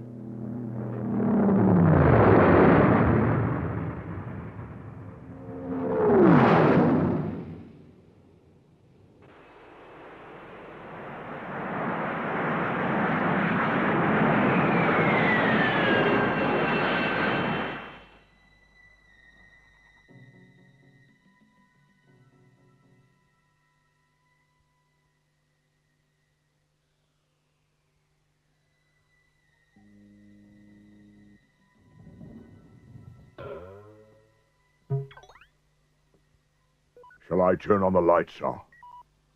No. Kate, where are you? About a mile from the house. Just drive straight up. We'll be waiting.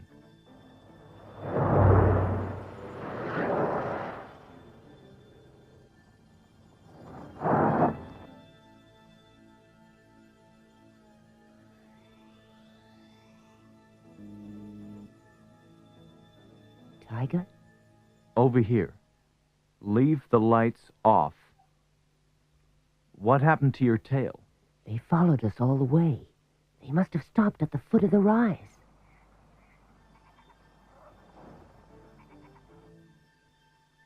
Tiger. Listen. Chopper. An XK-20.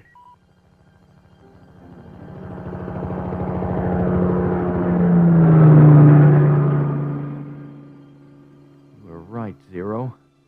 And XK-20, and it's down. Move the men in. Can you see anything?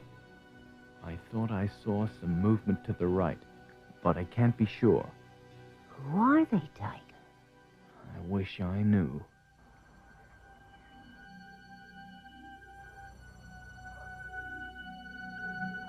All right, you Terrahawks. You're surrounded. We're coming in. The elevator.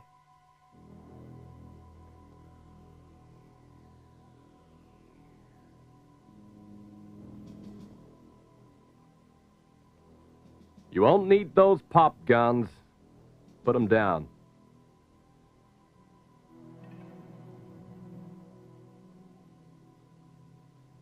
You might hit one of these grenades. That'll make a mess.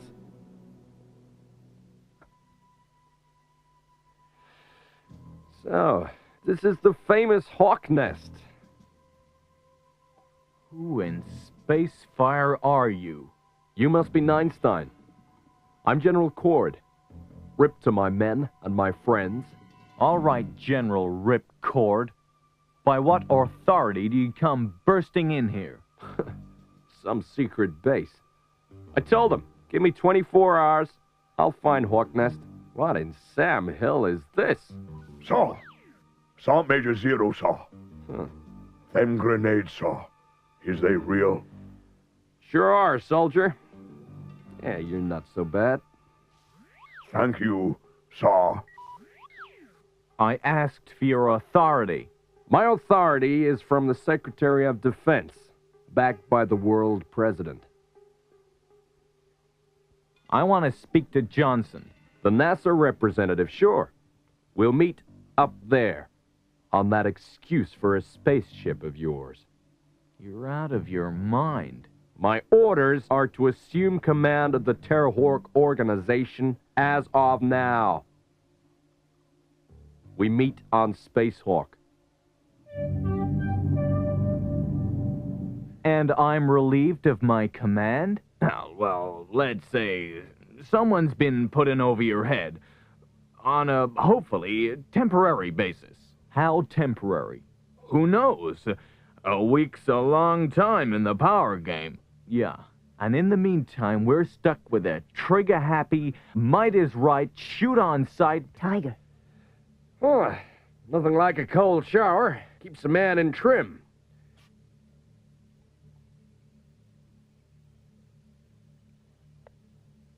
You should try it, Einstein. I'm a hot bath man. Yeah, that's what I figured. Come on over here. Got something to show you. Take a look out there.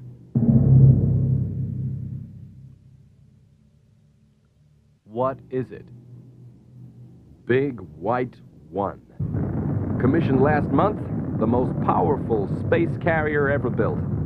Why wasn't I told about this? Because it was a secret military project. And what do you intend to do with this Big White One?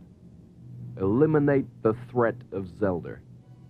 It is my intention to blow that alien complex and everyone in it off the face of Mars.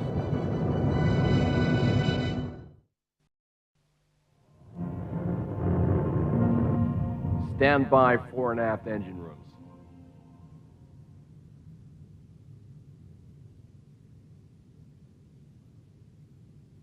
Move out of orbit. Yes, General.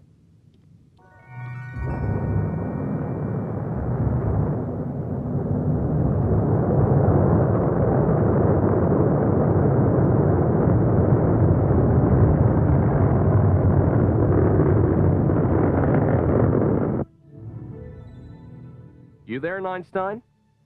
I'm here. Follow Big White One. That's if you can keep up. Set a course for Mars.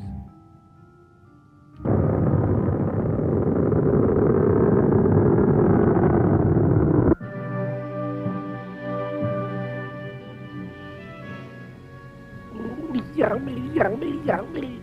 Granite crunchies. Ooh, my favorite. What on Mars was that? I've no idea, man, grandmother.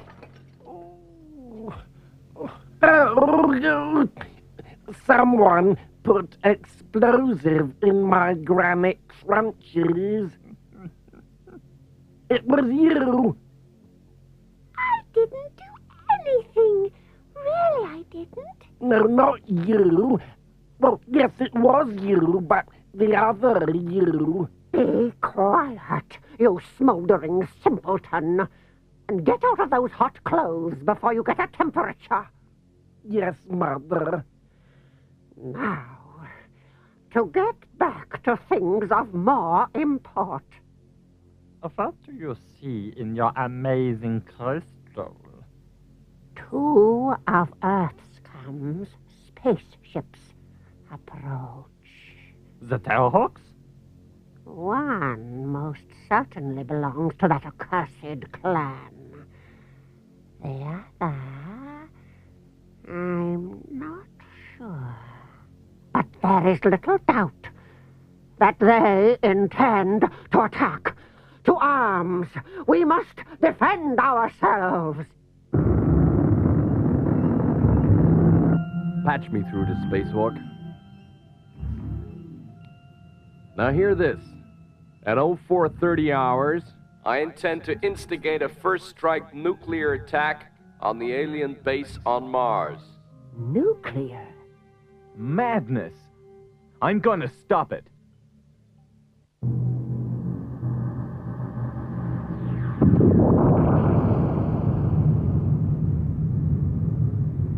Einstein's coming aboard, sir. Take a note, Sergeant, on how to handle a whining, pinko weirdo.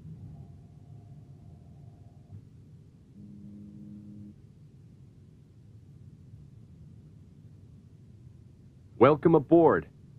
Let me show you around a real starship. I'm not here for a guided tour. Why are you here, Einstein? Your first strike nuclear attack. It's lunacy. You listening, Sergeant? You hearing this? The idea of a nuke first strike is to eliminate the enemy so it can't retaliate. So? They have the ability to control matter, bend time. They'll hit back, and hard. I've met you bleeding heart types all through my career. Liberals, conchies, turn the other chicos. You're all the same. No guts. You're risking millions of lives on Earth. I'm asking you to call off the attack. Negative.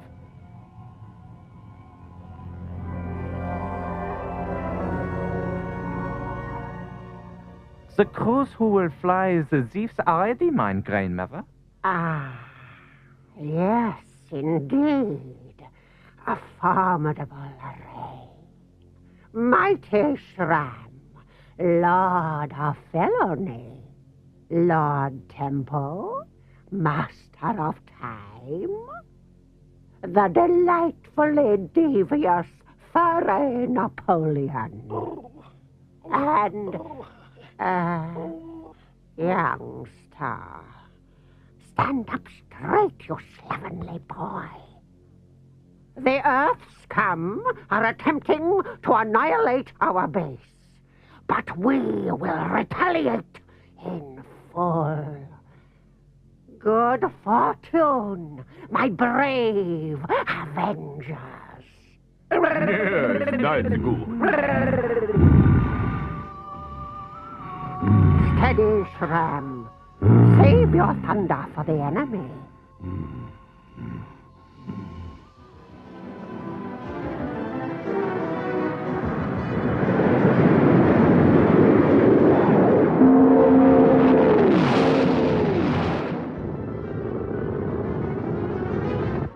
Alien craft approaching. Launch the interceptors.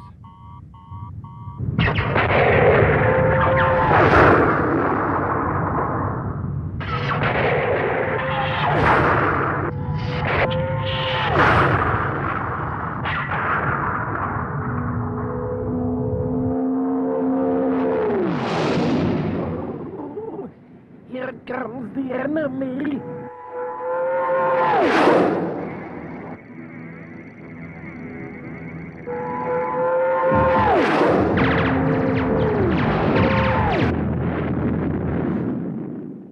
Two interceptors destroyed. Something's locking their guns.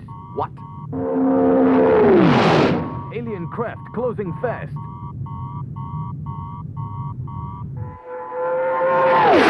Ready, Sram. Now!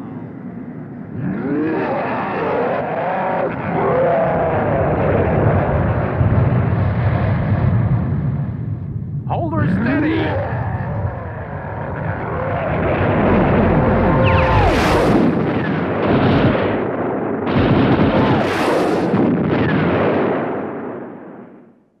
Alien destroyed.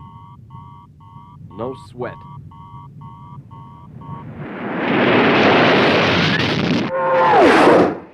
As a master of time, I can arrange an action replay. It's back on the screen. We just blew it to pieces. This time, we go right.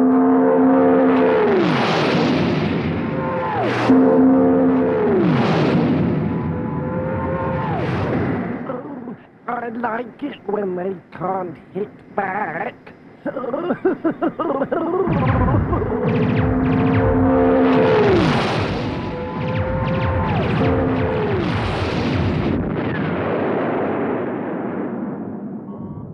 All interceptors are destroyed. Launch the second wing.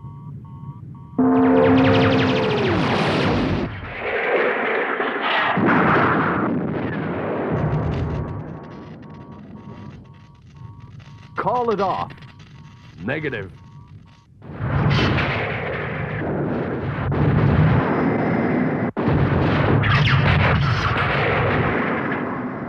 We were nearly hit. Do something, Yuri.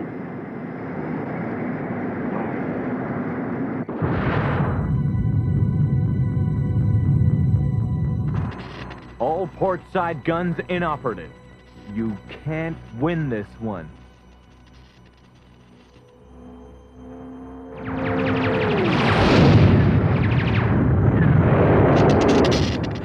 Damage control reports fires in number 4 and 5 holes. Maintain course for Mars.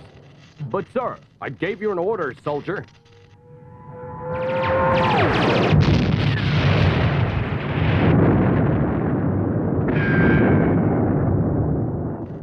We're taking a pounding, sir. Call it off. I didn't back down. I won that football game. I never lost a game in my life. I didn't back down. I never backed down. I won that game. I'm assuming command, Sergeant. The General's unwell. Yes, sir. Shall I disengage? Negative! The gutless wonders, the pinko intelligentsios, all trying to put old Rip down. But I showed him. Hit him low and hard. I hit him low and hard in the guts. I won that game. I won the game. Ran in a 60-yard touchdown. It's a dud. Disengage.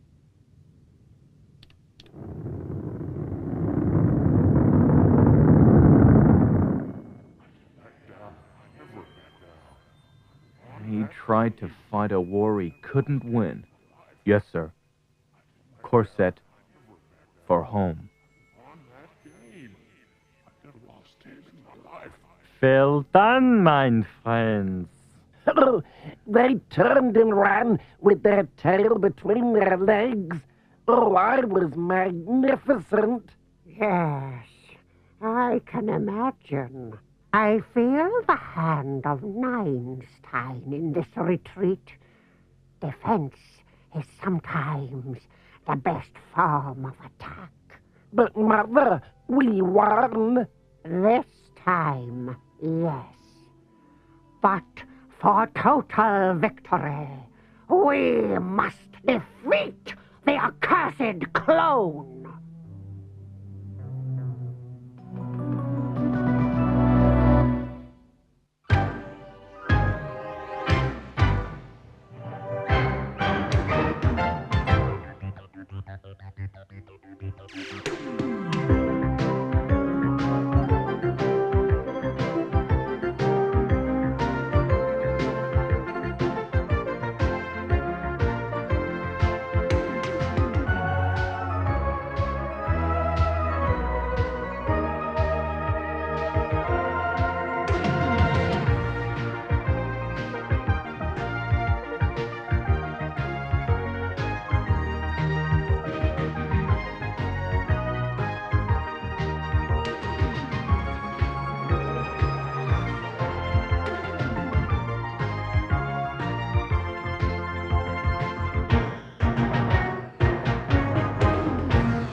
Sergeant Major, this is Dr. Neinstein from Battlehawk. Report. We've got her, sir. Good work, Zero. What's your ETA to the pickup point? A little under 1 minute, sir. Perfect. I'm initiating landing sequence now. Approach Battlehawk from the east and get Hudson to drive directly into the cargo bay.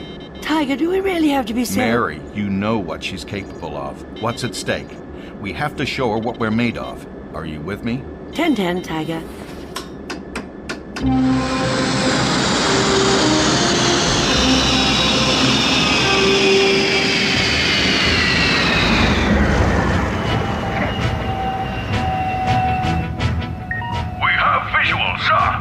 Opening cargo ramp. There they are.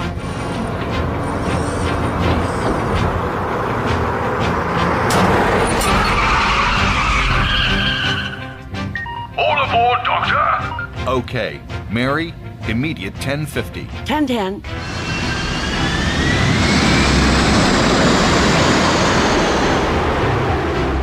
Hawk Nest, this is Battlehawk. Do you read me? 10-10, Tiger. How long? 12 minutes, Kate. Is everything ready for our guest? 10-10. Everything's taken care of. Okay. Meet me in the docking bay. We have to get this right. Any mistakes and this could be the end of the Terrahawks.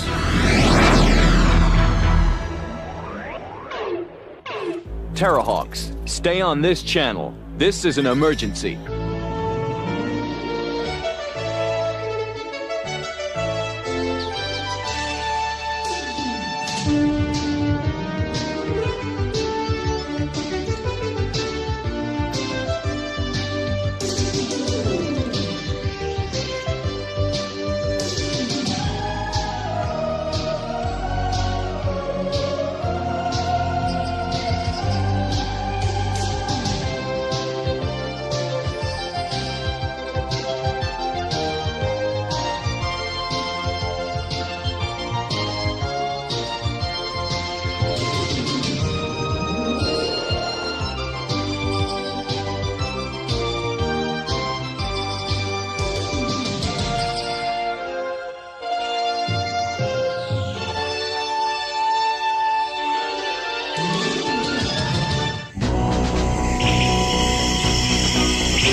They'll be here any minute, Hawkeye. You ready? Ready as I'll ever be.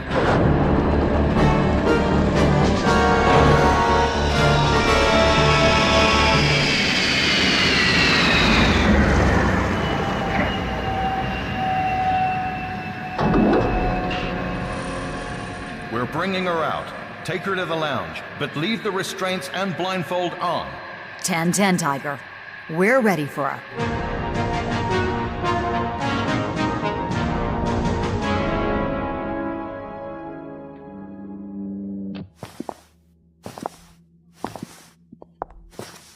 Just a few more steps, ma'am.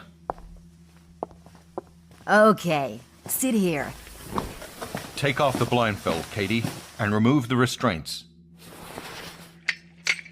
Welcome to Hawk Nest, Miss... Price! Lois Price! What an exhilarating journey! Okay, Miss Price. How long is this gonna take? I'm a busy man. You do realize we have a planet to defend, right? Oh, there's no need to be so formal. We're all friends here. Please call me Lois. Now, you must appreciate the requirement to cut costs. These are times of austerity, and we must account for government spending on the Terrahawks program. Especially as it's been nearly 30 months since any attack from Mars. Feels more like 30 years. I hate it when things are this quiet. Well, Doctor, where shall we begin? How about you introduce me to your team? Miss Price, I'd like to introduce you to Captain Kate Kestrel and Lieutenant Hawkeye, our crack pilots. Good to meet you, Lois. Pleasure, ma'am. Ah, yes, Kate Kestrel, the internationally renowned singer-songwriter. Hardly the most appropriate member for a secret organization, is she, Doctor? Anyway, a pleasure to meet you both. Now you listen here. And who is this, Doctor? This is my right-hand, woman, Captain Mary Falconer. Thank you for the delightful introduction, Tiger. Miss Price, I've been looking forward to meeting you ever since Johnson told us you'd be coming. I'm terribly sorry about all the cloak and dagger business surrounding your arrival. We must keep our location secret. Now you're here, I hope Tiger will look after you a little better. Thank you, Captain. And don't worry about the secrecy. I understand. It was actually quite fun. Has Tiger shown you Battlehawk yet, Miss Price? It's the hub of the operation. Sergeant Major Zero, reporting for duty, sir.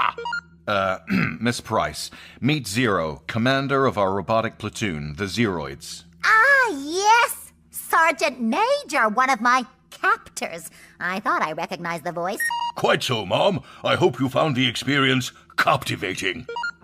Very funny, Zero. The Zeroids have individual personalities, which you could say was a bug of sorts, something that we need to correct. That sounds expensive. They could be decommissioned entirely. Have you considered that as a cost-cutting measure? Decommissioned, sir? I really must protest. You know what, Price? I think that's something we can agree on. Perhaps we've gotten off on the wrong foot. Let me show you to Battlehawk. I think you'll be impressed. Then perhaps tomorrow we can send you on a quick trip to Spacehawk. That sounds like an excellent plan, Doctor. First thing, 9 a.m.? How about 8:30? Well, I never. I don't know why's we bother. I must say, Mom, that I do believe the Doctor is out of order this time. Don't worry, Sergeant Major. I'm sure it's just Tiger's way of trying to get Price on side. First things first, though, we've got to convince Price that our work defending the Earth is vital. Decommissioning us now would be playing right into the hands of Zelda.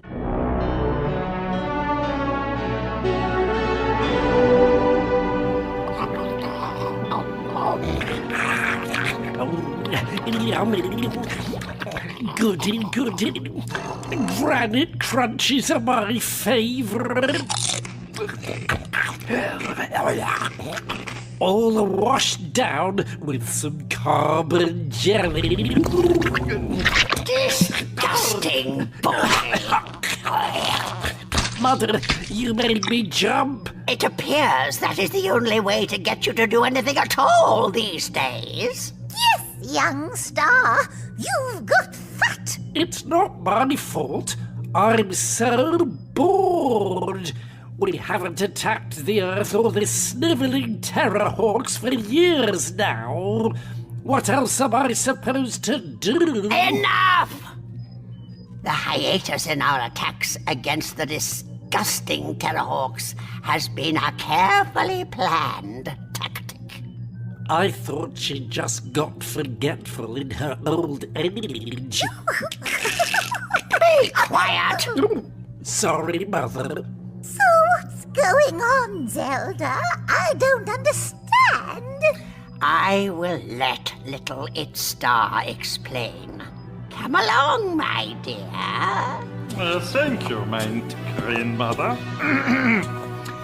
The purpose of the hiatus in our campaign has been threefold. Firstly,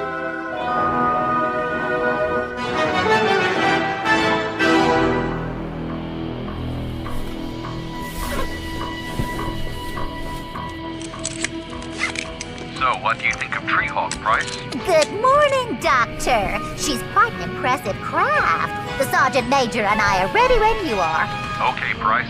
You have a 1050. Explain these 10 codes to me, Doctor. They seem awfully confusing. That's because they are. I heard that. All you need to know is 1010 means affirmative, 100 means negative. And if you hear 1090, then you're in real trouble. 0. Sorry, sir. 1030. I repeat, you have a 1050. Have a nice flight. 1010, Doctor.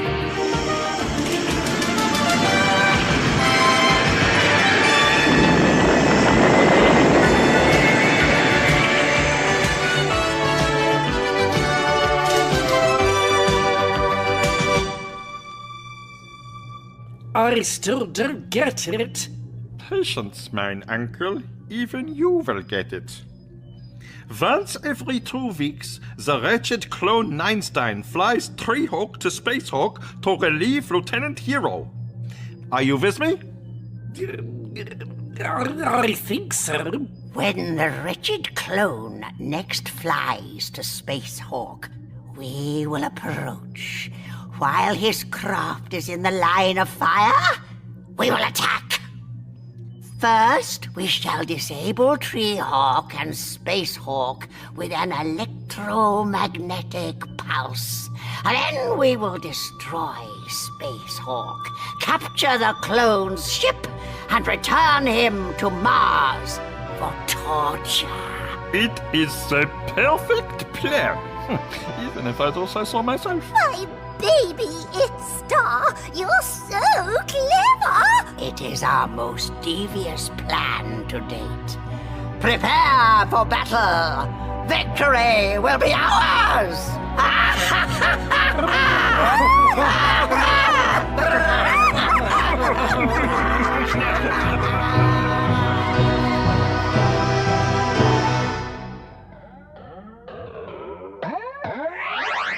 Hello, DeSweet.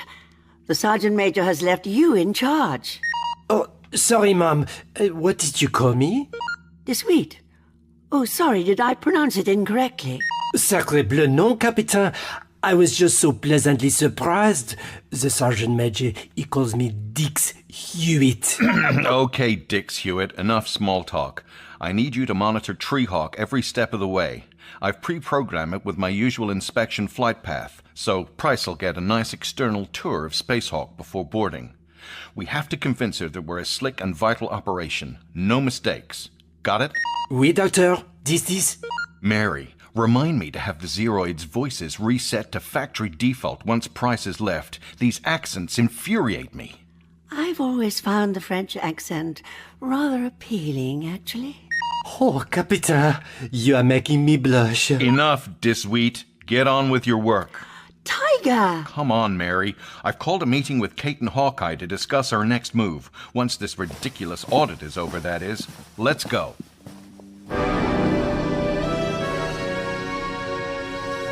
But, Mother, why do I have to go with him? You said I ruin most things. It's not true, mein uncle. You normally ruin everything. Oh, well, there you go. Surely that should mean I stay and Sister goes. Enough bickering. I get to say who flies the Zeefs. It's Star. You will pilot the lead, Zeef. Young Star, you will follow with the tractor beam, Zeef. Follow your nephew's instructions, and once the Terrahawks' crafts are disabled, tow the Tree-Hawk and that hideous clone Einstein back to Mars. Mein grandmother, my calculations suggest that we must leave immediately if we are to reach Space Hawk in time. Then what are you waiting for? Get out of my sight! Launch the Zeefs!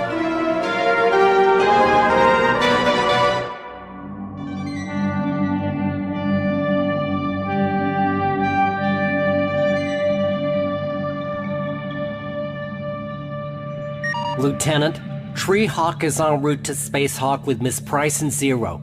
They should be here in approximately 11 minutes. Thank you, Space Sergeant. I believe everything is ready. Just enough time to talk to my girls. Geraldine, you are so radiant today, displaying all the warmth and nourishment that summer brings. And Stephanie, don't worry, my sweet. Sir. Yes, 101? I don't mean to be rude, but don't you think Miss Price will think you're a little bizarre if she sees you talking to plants? 101, do you know the Zen proverb which says, the quieter you become, the more you can hear? No, sir.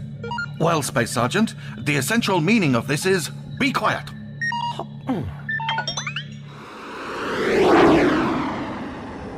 And that is how I defeated Zelda and her monstrous cubes and saved the day, Mom. Tell me, Sergeant Major, is Zelda really as formidable as Einstein makes out? Oh, yes, Mom. Horrible creature she is. Wiped out an entire Mars colony just so she could land her fleet of ships. Since then, she's repeatedly attempted to conquer the Earth. But now she's stopped. Oh, I don't know about that, Mom. I wouldn't trust her as far as I could throw her. Which, without having any arms, isn't very far. Sergeant Major, as much as I'm enjoying my trip with you, I must tell you that we are currently looking at cutting the Terrahawks' budget by around 60 to 70%. And that could mean decommissioning the Zeroids. But, Mom, we is vital to the security and safety of the Earth. Without us, well, it would be a sitting duck. Not as I see it. There have been no attacks from Mars for over 30 months. Unless I see some clear evidence that you're needed, then I will have no alternative but to recommend... Understood, Mom. Approaching Space Hawk.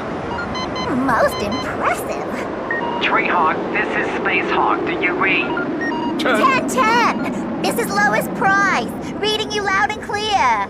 Pleasure to speak to you, Miss Price. This is Space Sergeant 101. We are 10:30 for your arrival. Enjoyed the view. 10-10, Space Sergeant. Something wrong, Sergeant Major? No, Mom. If you look to the left...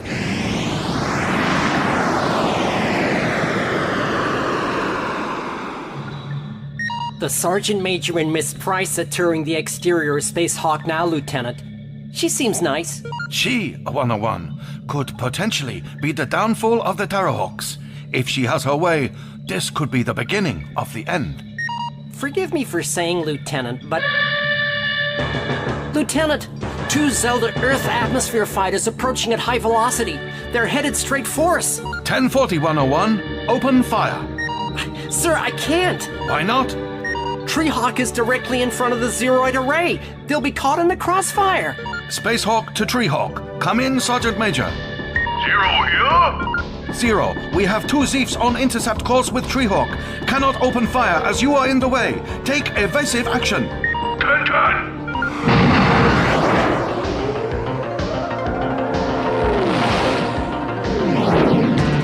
Are you ready, Dummkopf? Of course I'm ready. We're going to capture the cloud. My instruments read 1 life sign, as expected. As soon as the ship is disabled, you will activate the tractor beam. Yes, I know. Very well. Charging. Electromagnetic pulse will discharge in 10 seconds. What's happening, Sergeant Major? Evasive maneuvers, Mom. Doing my best to avoid these Zeefs. It looks like they're gonna fire! What's that glow coming from the craft over there? He's not sure, but it's something bad. Flaming thunderbolts! Hold tight, Mom. Space Hawk, this is a 1090.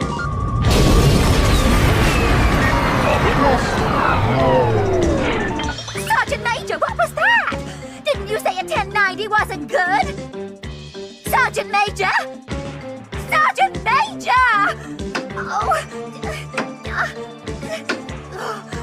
nothing's working.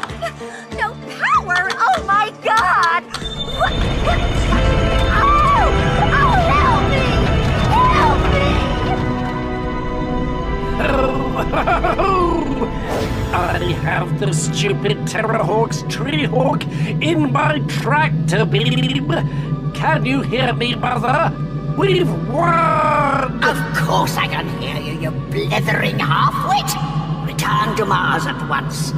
Has its star destroyed the Space Hawk? Not yet, Mother. I cannot fire!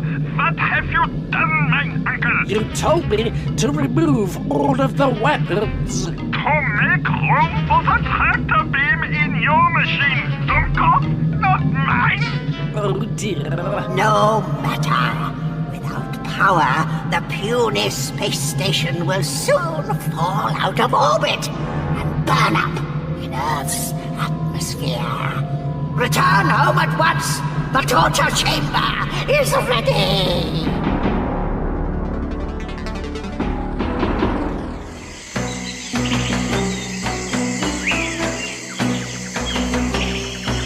So let me get this straight, Diswheat. Space Hawk disabled, Treehawk captured by Zelda. And Miss Price, she has been kidnapped.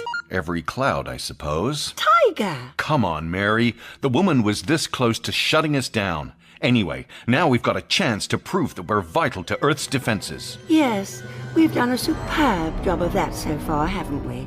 No communications, 2 dead craft, and a pair of Zeroids completely out of action.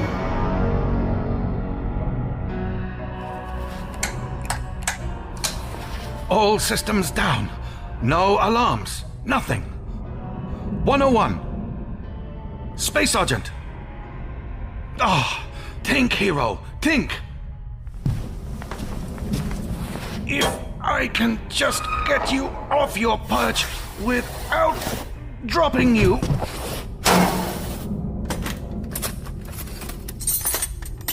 You'll have to excuse this rather intimate approach, 101, but I cannot reset you any other way without a working transmitter.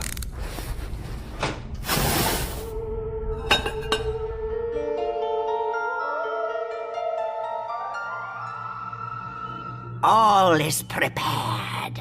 Then we've won, Zelda! The puny, ugly humans are all but defeated!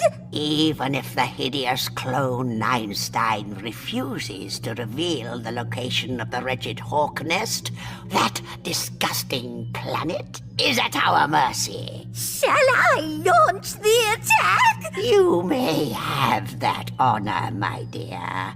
And just think how much sweeter victory shall be when the last thing the wretched Einstein ever sees is the complete destruction of everything he has ever cared for. Well done, Zelda! Finally, after all these years, I, Zelda, Queen of the planet Guck, will enslave the humans and take my rightful place as ruler of the universe. Wonderful! Mein grandmother, can you hear me? Yes, my sweet. What news? We will be arriving in less than 30 minutes. Is the torture chamber ready? It is. And in 31 minutes' time, Einstein will wish he had never been born or cloned.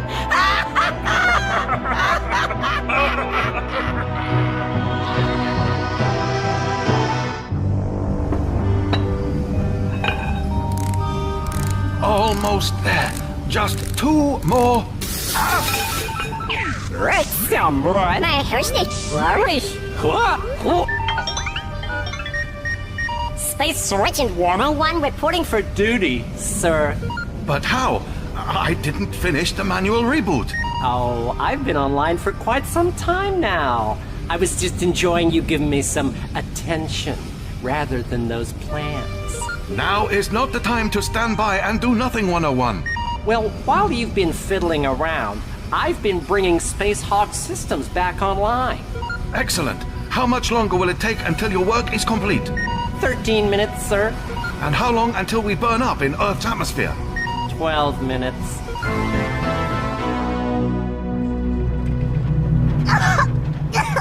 Oh, it's hopeless! I can't do anything! Oh! Oh, come on, Lois. You can do this.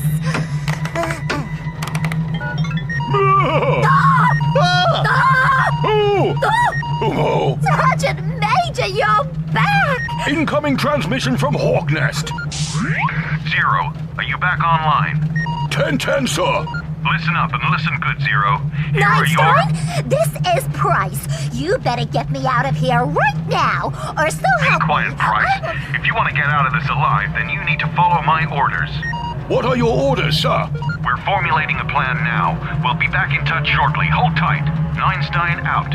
Hold tight? Blimey. Is something the matter, Sergeant Major? I don't know that we have the time to wait for Dr. Einstein, Mom. I can already see Mars in the distance. Mom, if we get back to Earth, what will you do? At this moment in time, I'd have the whole program decommissioned. Right, 0, lad. You better come up with something good.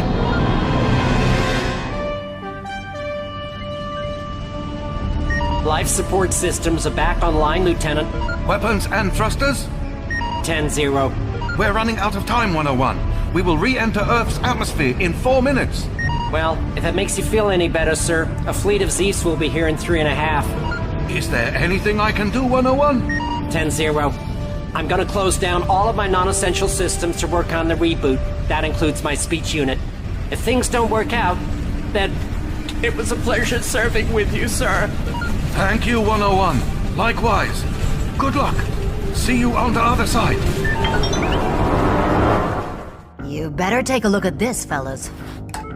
We've got a fleet of Zeefs incoming. How long have we got? Minutes. Mobilize ground defenses. I want every available man and Zeroid armed and aimed towards the sky. What are we going to do about Miss Price and Zero? Mary, I know this isn't what you want to hear, but we don't have time to work on a plan.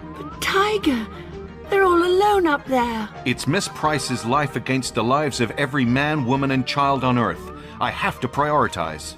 Then the Sergeant Major is on his own. Yes. I wouldn't want to be in Miss Price's shoes right now. 15 seconds until the Z fleet is in range, 101. Come on, 101, come on! 7, 6, 5...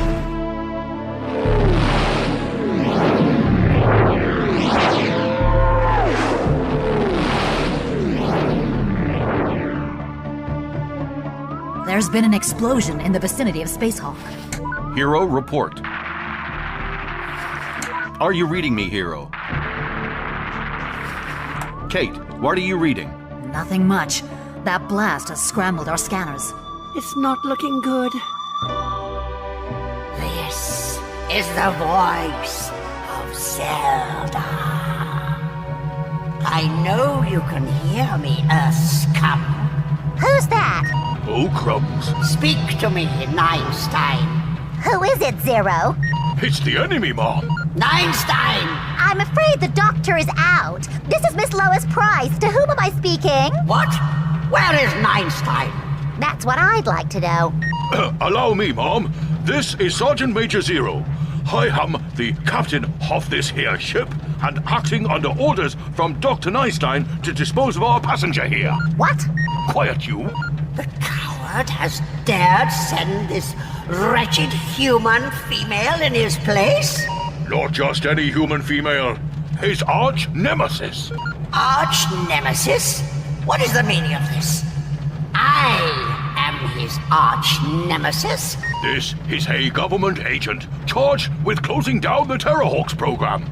I am therefore acting under orders from Dr. Neinstein to escort her to Spacehawk to be, disposed of. What? So, my devious plan has in fact thwarted Neinstein's devious plan. Are you going to torture us now, then? Certainly not. I am not doing the clone's dirty work for him. But, Mom, if I return and I haven't disposed of her, Dr. Neinstein will be ever so cross. She holds the power to shut down his entire operation. So, you are charged with the closing down of the Terrahawks? I am charged with evaluating their performance and deciding their future based on that. Interesting. And how do you evaluate their performance so far? Well, let me see. I was sent on a sightseeing trip, captured by Martians, and now I find out that Neinstein was planning on having me killed all along. What do you think my report is going to say? Well, Miss Price, I'm afraid that you and I are in the same boat. We are peace-loving people who Neinstein seeks to destroy. Aren't you supposed to be evil? Evil? Me? No. I simply wish for lasting peace between our two peoples. A peace I fear will never come if Neinstein continues along his diabolical path. Tell me, if I return you to Earth, will you seek to bring an end to our mutual enemy? You know what? It'll be my pleasure. No, Miss Price. The pleasure will be all mine. Now that you are in close proximity, I shall be able to lock your coordinates to a safe location on Earth. And be certain this glorified paperweight does not simply return you to the wretched clone. I wish you a very safe trip, my dear. Zelda, out! Course changing. You despicable fiend! I beg your pardon, Mom? I've never been so outraged! When I get back, I'm gonna make sure that every trace of Einstein's corrupt organization is wiped off the face of the planet! But don't you see, Mom? I was, acting. Acting? Oh, yes, Mom. I thought to myself, I did. What's the one thing old Zelda couldn't do? And the answer came to me like a flash, it did. Oh, yes. The only thing she could never do is bring herself to help Dr. Einstein. And so you led her to believe that he wanted to be rid of me? Exactly.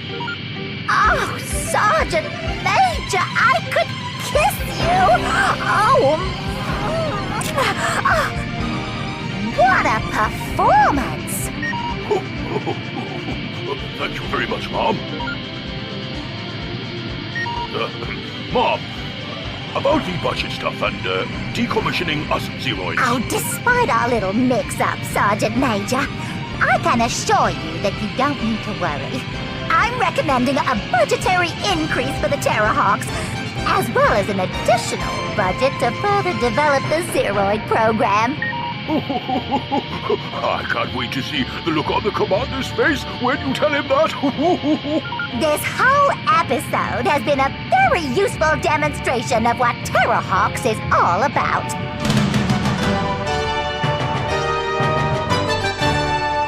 Scanners are back online, Tiger. And? Treehawk is heading back on a course to Earth, and I have a call coming through that I think you'll be very happy to hear. Hawknest! Come in, Hawknest! Reading you loud and clear, Space Hawk. I trust you managed to get your weapons system back online in time? Actually, no. What do you mean, no? What happened to the Zeefs? The Zeefs did indeed reach us before we were able to restore weapon systems, but it appears they were unarmed. Unarmed? Yeah. All they could do was wait until we did have weapons and then pow! Treehawk on its way home and a fleet of unarmed Zeefs. What's your game, Zelda?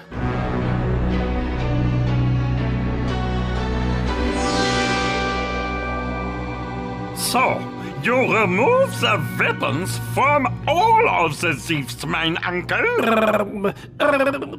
So, mein idiotic uncle has disarmed and destroyed a fleet of Zeefs and mein senile grandmother. Your what? I mean, my lovely grandmother. You can't get around me with that voice, you deceitful child. Very well, but you, mein grandmother, have returned our prisoner to Earth. There, I think that we can mark this up as our biggest failure to date. On the contrary, little one. Thanks to my quick thinking, we have a new ally on Earth. With her life under threat from the wretched Einstein, she has no choice but to destroy him before he destroys her. And when she does, we shall be waiting. This is only the beginning of my new campaign. Soon we will strike them with more devastation and power than ever before. No more rest. We must destroy the Terrahawks and enslave the pathetic humans. Victory will be ours!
a direct hit.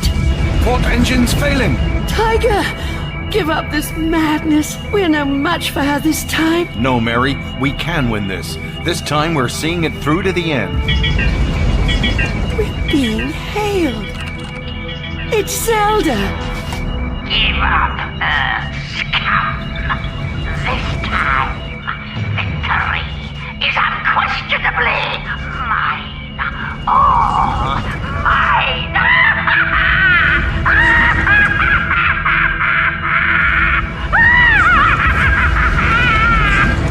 What? Wait. No. Report. What happened? Her spaceship. It just blew up. Are you sure? Confirmed. All instruments indicate that her craft has been destroyed. Check again. Checked and double-checked. There are no survivors. What was the cause? Instruments give no indication. I don't believe it. I want her found. Accept it, Tiger. Zelda is dead. It seems the war is over.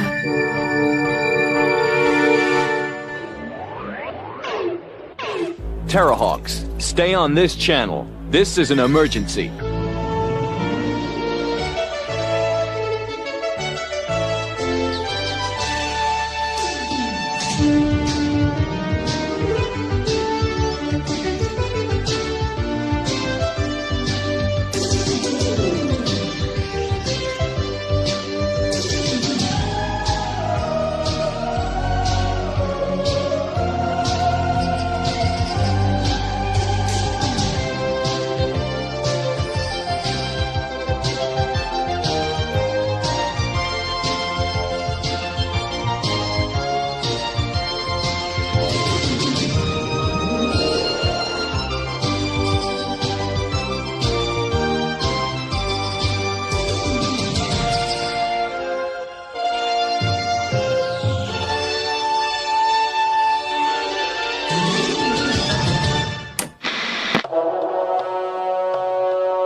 This is just in time with a newsflash. We have reports just coming in that Zelda, Queen of the Planet Guk, has died age 180. Details of her passing are still sketchy, but leaders from across the universe have been lining up to pay tribute to this divisive figure. Zelda's controversial Right to Die scheme, in which not all the participants were volunteers, has come to be seen as representative of her long and troubled time in office.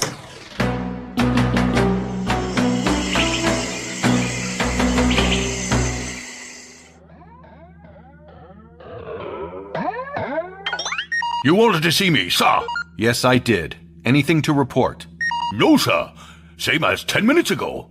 And 10 minutes before that. And 10 minutes before that, sir. That's enough, Sergeant Major. It doesn't matter if I ask you 1 or 100 times. You're just a machine, and you're here to serve. Understood? Yes, sir. Now go fetch me another report. He's right, you know. What are you hoping to find out? I don't know. Something. Anything. What else are we supposed to do? Pop the champagne and retire? Well, why not? Why not? Because the Earth needs us to keep it safe. With Zelda gone, maybe that's not the case anymore. I know this will be hard for you, of all people, to accept, but I think the mission is over. I didn't want to tell you this before, but we've had a communique from the top brass. They want to call a meeting to discuss the future of the Terrahawk program. You mean they want to decommission us? Well, nobody is saying that. Yet. But it's just what Zelda would want.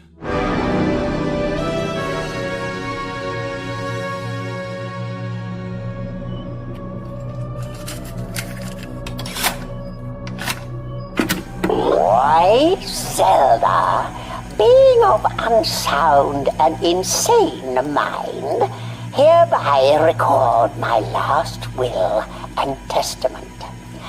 It is my wish that my beloved family be gathered together for this reading, and that they should take comfort in the fact that even in death, I, Zelda, hold ultimate power, and that their fates continue to rest in the palm of my hand. That is what she thinks. Now, to business. The division of my worldly goods and the details of the succession of my vast empire. I just want my mommy back. To my dear, dear little boy, young star, I bequeath my grandmother's secret recipe for granite crunches with their finger-licking blend of herbs and spices. Ooh, granite crunchies. My favorite. Goody, goody, goody. To sister, I leave the burden of taking care of that cretin youngster. And now to the only member of the family who actually matters. And to my dear little grandson, Itster, I leave the bulk. Here we go. Of my outstanding debts. I'm afraid your granny liked to have a little flatter on the GGs every now and then. This is an outrage. And now, to important people. Given the demonstrably deficient state of my family unit, it has become clear to me that only a person who has proven themselves worthy by vanquishing me upon the battlefield is fit to inherit my considerable wealth and power.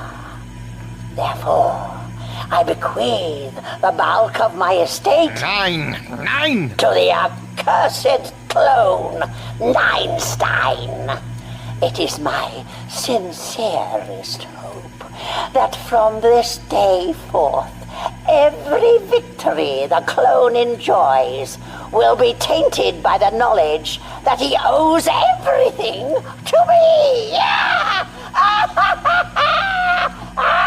To me! If she wasn't dead, I'd kill her. I just don't believe it. You better believe it, sir. It's an official communication. I'll choose what I do and do not believe, Sergeant Major Zero. Even from beyond the grave, Zelda wouldn't make this kind of move without there being a catch. Well, you see, I was just getting to that, sir. Should I go on? Go ahead. In order to collect upon this prize, the wretched Doug Einstein must first... Paraphrasing would be quite sufficient, Sergeant. Oh, yes, sir. Sorry, sir. It says here that in order to claim the inheritance, you must first travel to Mars to attend Zelda's memorial and give a eulogy. You have got to be kidding me. Don't shoot the messenger, sir. Get out, Zero. Yes, sir. May I come in? Sure. I could use someone to talk to. So, I take it you've heard the news? Yep. Penny for your thoughts. It's a difficult one, Mary. But if Zelda is gone, then I don't want her technology falling into the hands of the wrong people. We have no choice but to go. And give the eulogy? Over my dead body. If you go to Mars, that could be very likely. I thought you were the one who said it was all over. That was before the invitation. Zelda might well be dead, Tiger, but her family are quite probably planning one last sting in the tail. Why else would they invite you to their home turf? And you know, if there's one thing you've taught me... It's to expect the unexpected.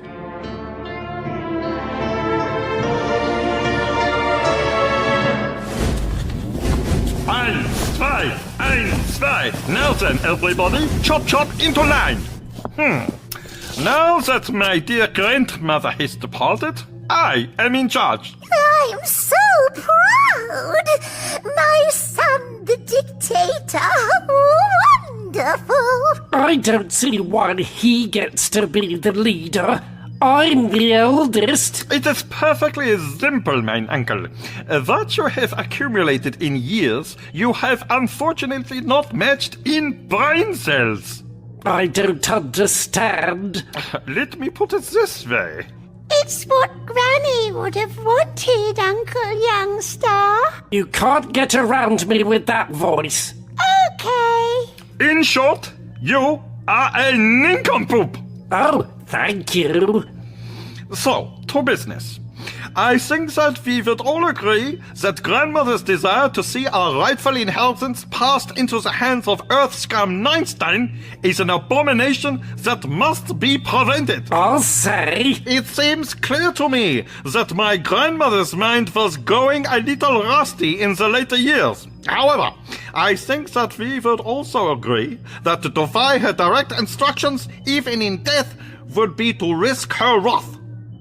It is my suggestion, then, that we follow the directions of her memorial to the letter.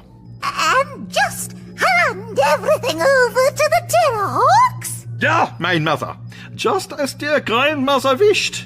Und then, when he's received his inheritance, boom! Boom! Yes, Uncle Youngstar. Boom! And then we will be free to claim what is rightfully ours.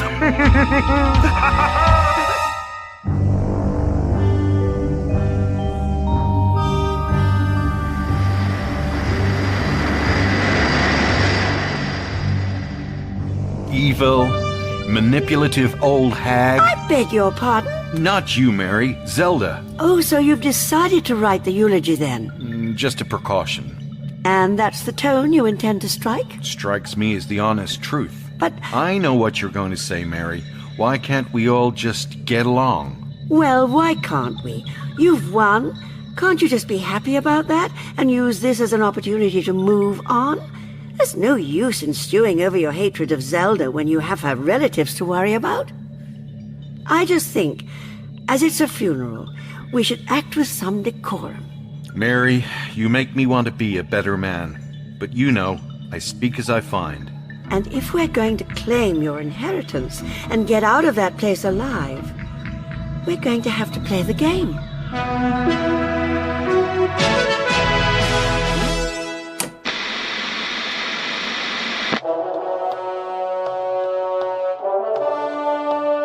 It has now been 5 days since the passing of Queen Zelda of Guck was announced, and preparations for her state funeral continue apace. In order to gauge public reaction to this momentous news, our reporters took to the streets. Excuse me, sir. What was your reaction to the passing of Zelda of Guck? Yeah, well, I mean, she was good, weren't she? I liked her policies, yeah. You mean her policy of disintegrating any living creature that stood in her way? Well, I mean, it's tough at the top, isn't it? You can't afford to be soft, can you? What do you think will be Zelda's legacy? Well, yeah, she was like, first woman dictator from another planet, wasn't she? But she made a lot of people unhappy. Well, there you have it.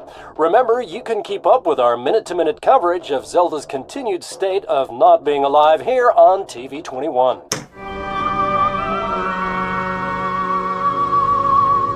It should be classical. No, it should be pop. But she was so dignified and respected. Classical. She was the Queen of Hearts. It should be a pop ballad. What is all this noise? We're trying to decide what Zelda would like played as her last song.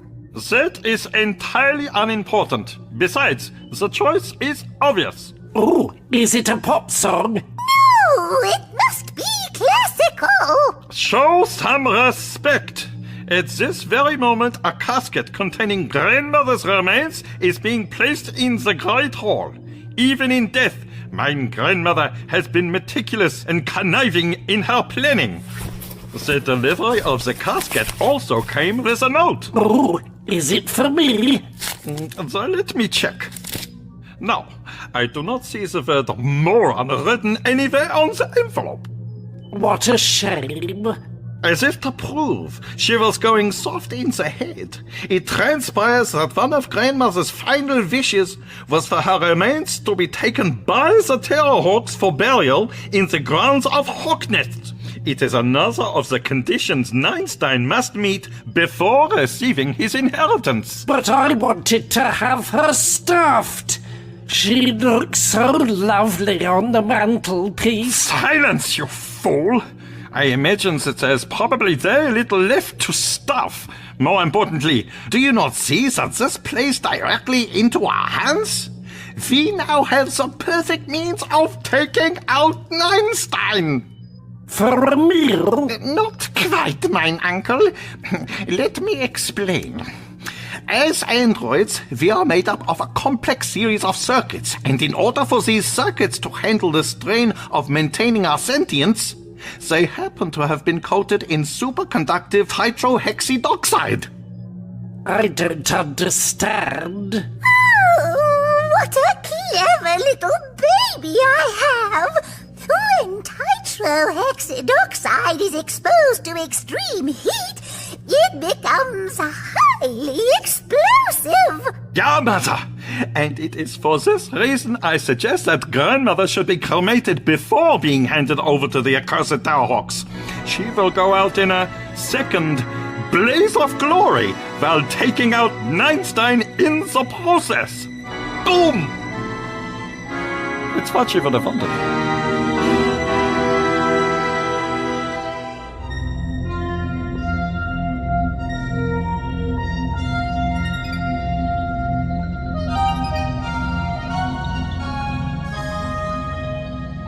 There.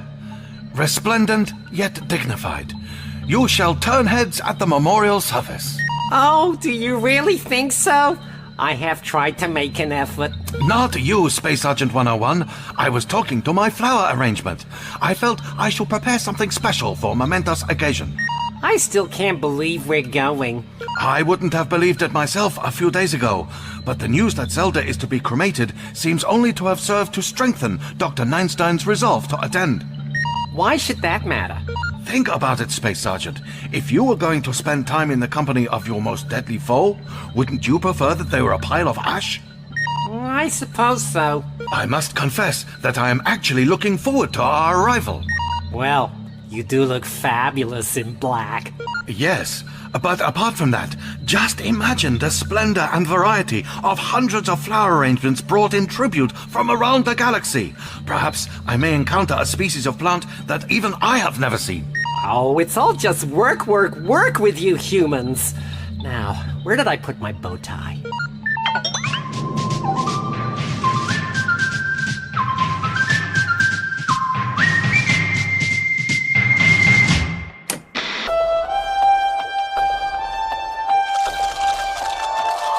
Okay, yeah. Are we on the air? Are we on the air? Yeah.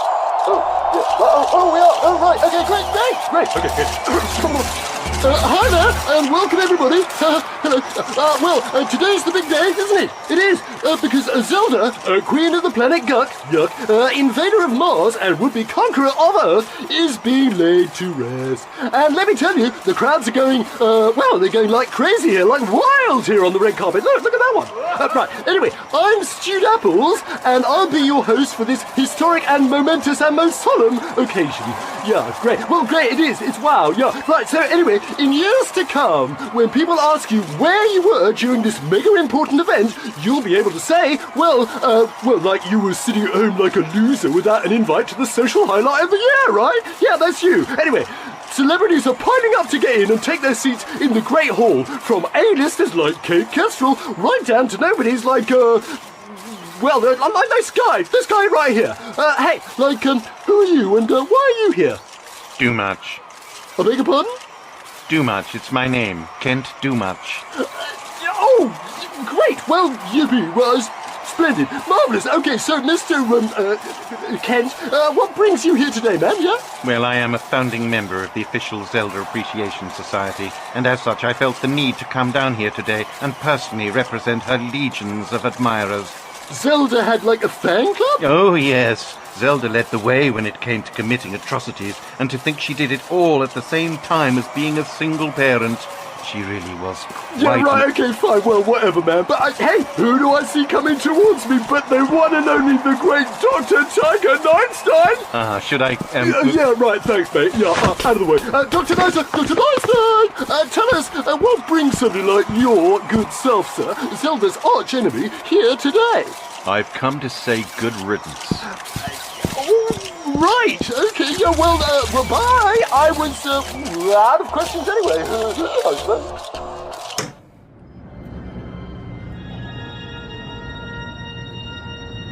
It's magnificent.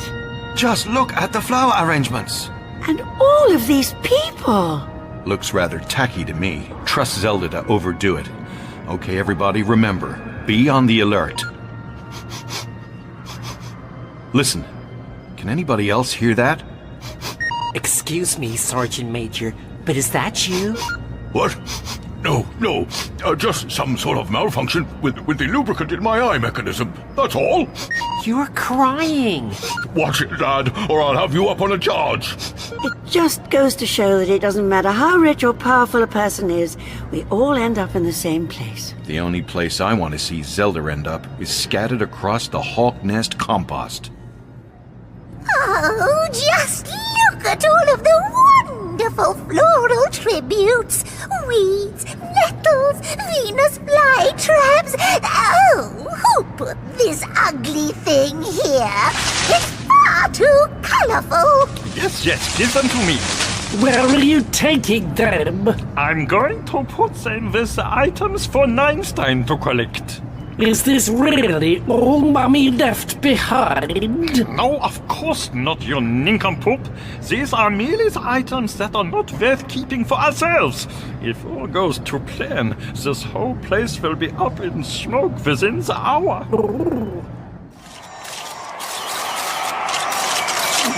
Right, okay, here we are, gang. Here it is, the moment everyone's been waiting for. Finally, after a 250-mile ceremonial procession, here comes Zelda of Guck herself, carried in an ornate coffin adorned with a floral zeef. Right, well, here we are, and I think we're ready to go to live coverage of the big event. Yeah, here it is, the music's starting now. Yep, here we go, listen to this, here we go.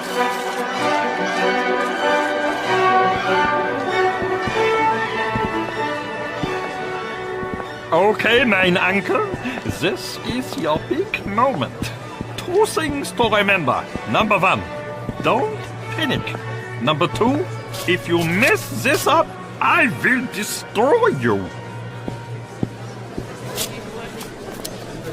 Oh dear. Oh dear. Excuse me. Excuse me. I said, excuse me. Shut up! Please continue, Uncle. Thank you, everybody, for coming to attend the funeral of my beautiful mother.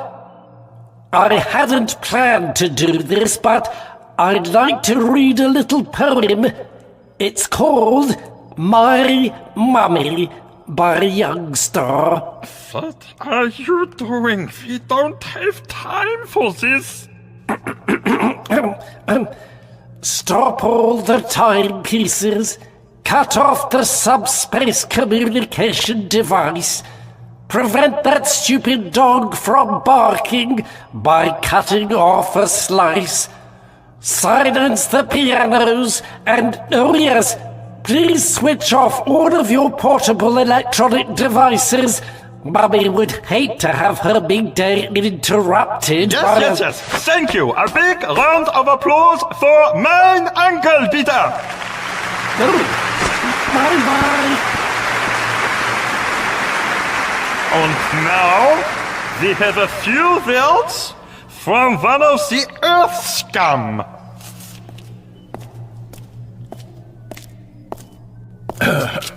Thank you. When I was first asked to say a few words at the funeral of Queen Zelda of Guck, I thought, no way. But I soon realized that this was my chance to really do her justice. Zelda was, without a doubt, the most villainous, despicable, and downright loathsome individual I have ever had the misfortune to meet. She never committed a single act for the benefit of anyone but herself, and her continued existence made the world, no, the universe, a worse place. Oh, hero, This is exactly what I advised him against. We're in big trouble now. I wouldn't be so sure, Captain. Take a look at the front row. It's so beautiful! I never knew he cared. In conclusion, I, for one, am glad to see the back of Zelda and feel safe in the knowledge that the universe is a better, happier place without her. Thank you.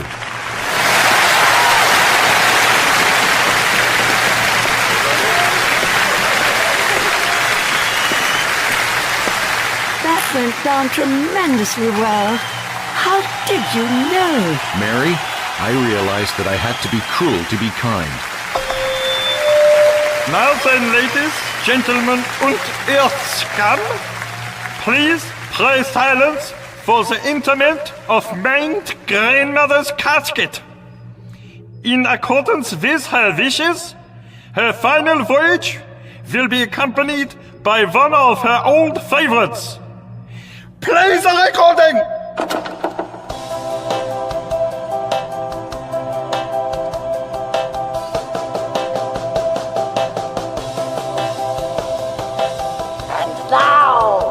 My time is here. I am released from life's great burden. Good grief. To my foes who live in fear. Just in case you're still uncertain. There is no life I wouldn't cull. I've burned each and every intergalactic highway. And more. Listen to this. I did it exactly the way I wanted. And there's nothing you insignificant wretches could do about it.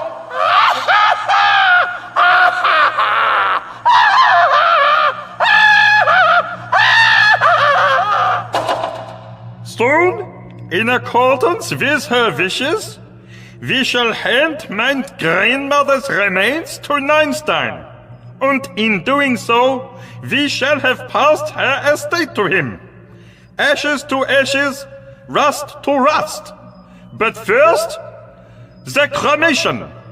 Gentlemen, the torches. Time to make a discreet gathering, my family. We shall return later to pick up the pieces. Goodbye, Mommy. What's that noise? What noise? Can't you hear it? Listen. It's coming from the coffin, sir. Let me out, you cretin. I'm smoldering. She's still alive. I had my suspicions. What do we do now? Well, Mary, if you can't stand the heat, get out of the crematorium. I'll be glad to, sir. This is starting to give me the heebie-jeebies. Right. But I'm not leaving empty-handed. Sergeant Major, I've got a job for you. Open this lid at once! I'm melting! What is all this commotion? Have some respect. Sit down and embrace your doom. Get me out of here, you blundering idiots! Uh-oh. Hot, hot, hot! What is the meaning of this? What? We thought you were dead! You idiots! Then why were you in a coffin? Because I was supposed to be taken back to the secret lair of the accursed Terrahawks, you fools! Who is responsible for this? It was Uncle Youngster, Grandmama. He's the oldest, so he's the leader. Why, you... Okay, everybody, set course for home. I've had enough of this farce. 10-10! You knew that she was alive all along, didn't you? Deep down? Like I said, I had my suspicions. But what tipped you off? Think about it. If Zelda had made that video will before she died, how could she have known for sure that I would be the one who vanquished her? If I hadn't, her whole estate would have been thrown into a legal limbo. And remember, she famously hates solicitors. I see. Well, that was a waste of time. Not quite, Mary. Before we left, I instructed the Zeroids to gather together some of the items that I was supposedly going to inherit. Are they actually worth anything? I have no idea. Sergeant Major Zero, report. Yes, sir. Space Sergeant 101 has compiled the inventory, sir. Go ahead.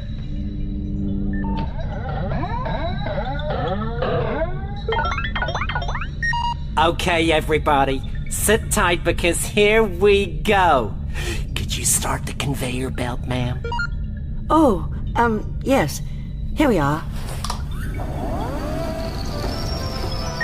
A collection of used dinner plates. Well, that doesn't bode well. One dartboard with Einstein's effigy. That conniving old... One washing machine. Broken. A cuddly toy. Ooh! And finally, some old plant. Hold on a moment, Space Sergeant 101. Let me see that. You know, I should have predicted that this would get his heart racing. Commander, this is astounding. Is it? Oh, yes. This happens to be the Puncharian Snapdragon. Aren't you, my dear? Never would I have dreamt to see one in person. Well, it seems we came away with something. I wonder if ending up with the bouquet means the same thing at funerals as it does in weddings. That I am going to get married? No. You're next.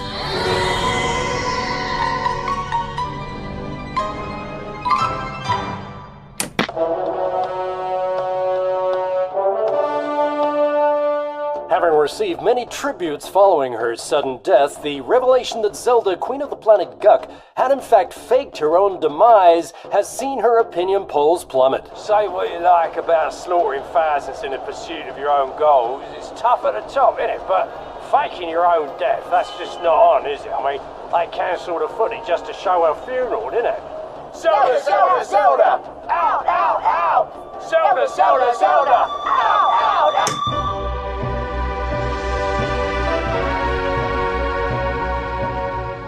You gave away my dishwasher? Well, we had to give Einstein something. Never mind, dear.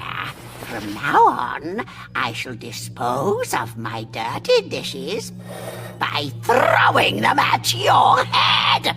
Oh!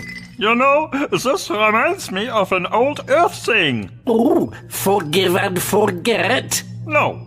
Where there's a will, your family will get in the way.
Don't worry, sweetheart. Everything is going to be just fine. Why did we have to climb aboard this damn thing? I hate cable cars at the best of times, but in this weather... David, you're scaring him. Well, maybe he should be scared. If we don't start moving again soon, I'm not sure how... David! I've got you! I've got you! David! I can't hold on! Mommy! I can't hold on, David! I can't! Just hold on! Just hold on a bit longer, I've got you! Wait! Wait! What's that?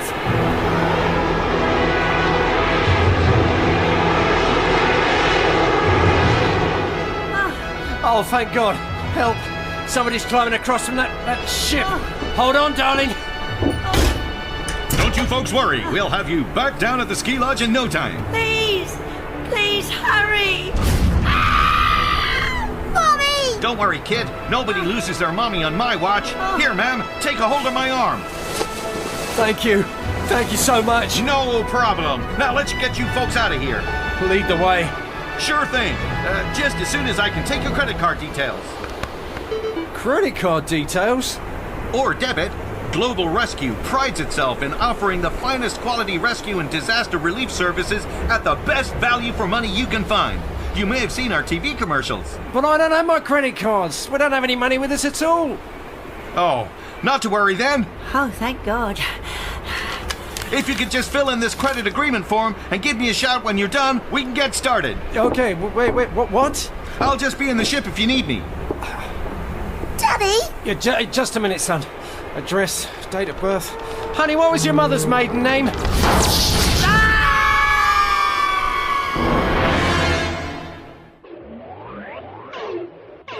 Terrahawks, stay on this channel. This is an emergency.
Come on. Sir, what is you staring at the map for? I'm waiting for an attack. Come on. Sir, you wants the Earth to be attacked? No, Sergeant Major, but when it is, I want to be the first man to know about it. But sir, that is why we has computers, satellites, relay stations and whatnots. If something happens, you'll hear the alarm. Not good enough, Sergeant. Every time disaster strikes, those upstarts make it to the scene before us. It's been almost a month since the Terrahawks saw any action of any kind, and I'll be damned if we're going to miss out again. That's it! Listen up, everyone. This is a 1090.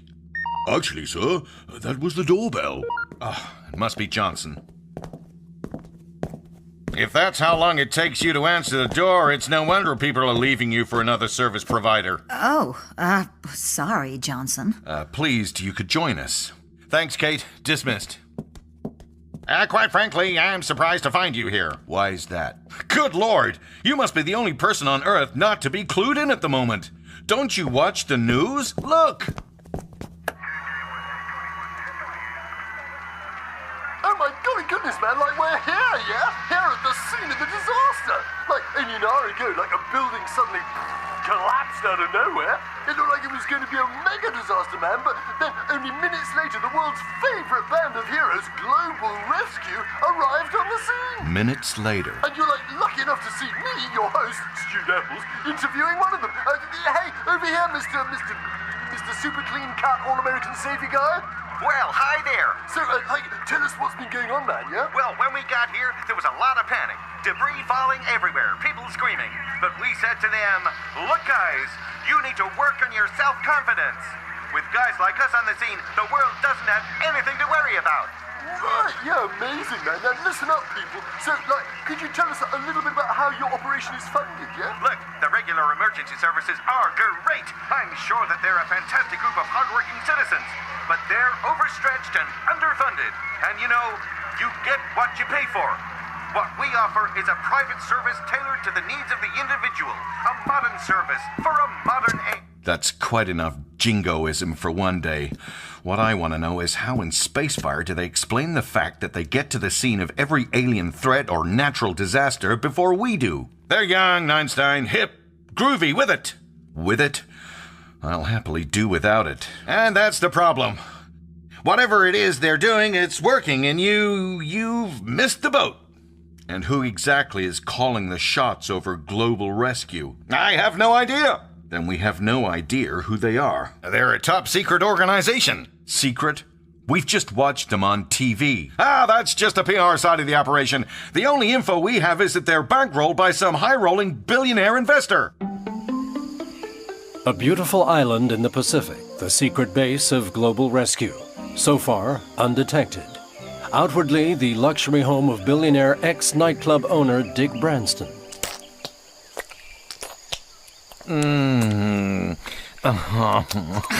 Am I doing it right?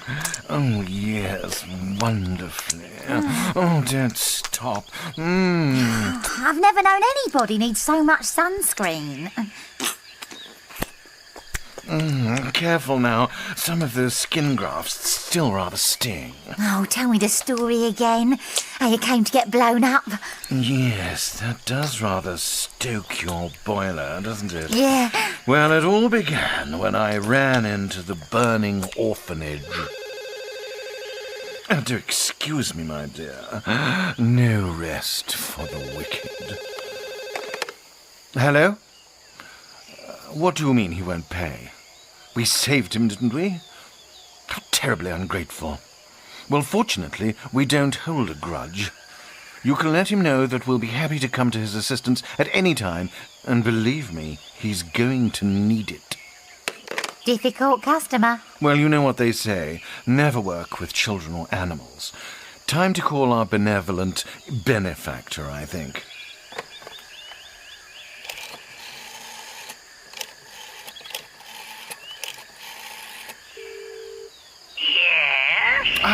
Morning salutations, my good woman. If it isn't my dear Dick. My guardian angel. Why you deemed my unworthy little enterprise worthy of backing, I'll never know. Oh, no reason. I just wanted to give something back to our planet. Oh, I get it. This is for tax purposes. Very clever. Listen, I have another favor to ask of you, my sweet. We have another customer refusing to pay up. Ungrateful swine. Then we're on the same page. Yes. You simply provide me with his location and my team shall do the rest. Very well. Toodles, darling.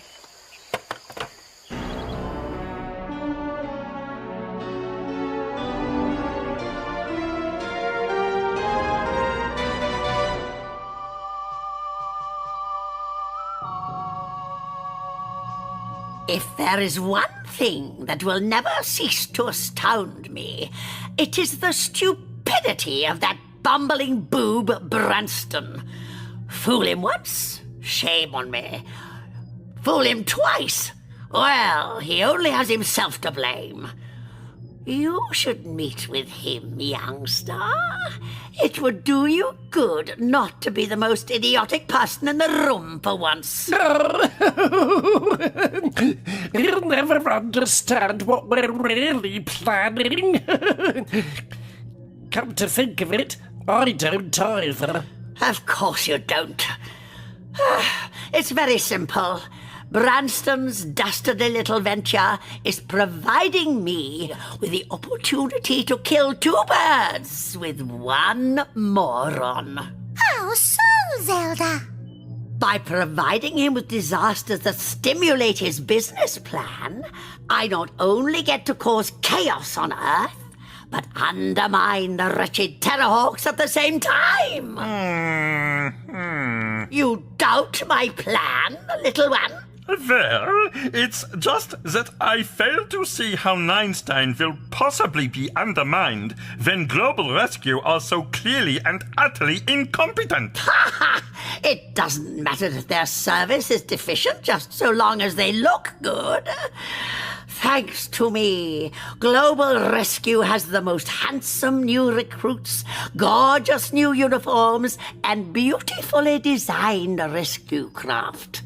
If there is one thing that I can guarantee you the Earth government will appreciate, it is somebody other than them throwing money at a problem. Einstein must be soiling his jumpsuit.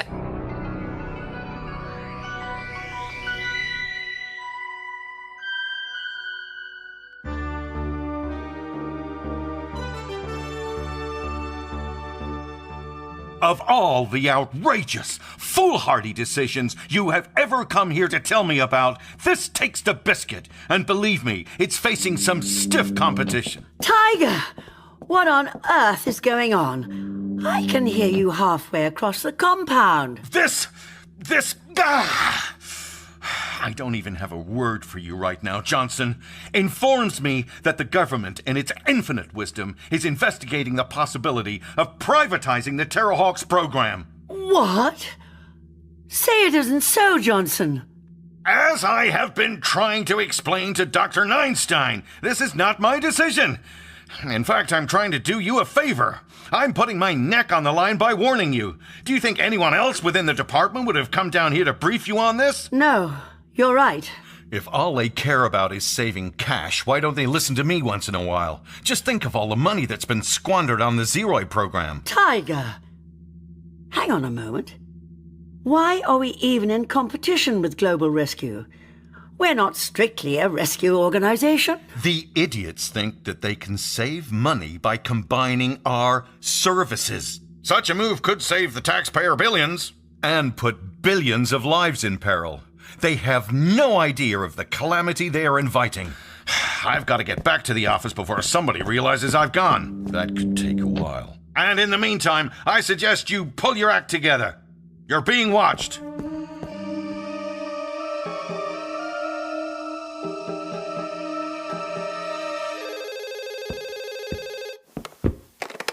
Hello, Global Rescue here. Allô?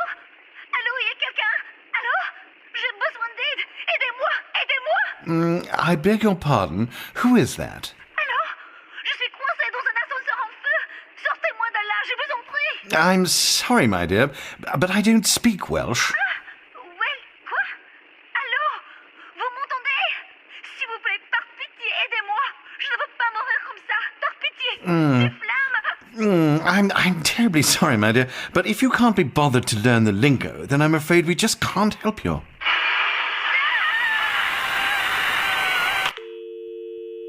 Ah, what a strange way to end a phone call.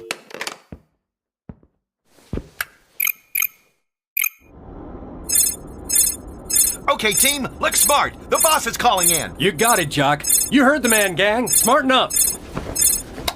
Hello, sir. How can we be of assistance? My, what a handsome bunch. I couldn't think of a more welcome sight for people in distress. We aim to please, sir. Good, good. I think I'll join you for this one. It's going to be a biggie, but we have a new mission. What's the nature of the disaster this time, sir? I don't think that's been decided yet, but I'm sending you the coordinates now. Off you go. Toodle-pip. What does he mean the disaster hasn't been decided yet? Who cares? We've got a world to save. Come on, team. Global Rescue, away!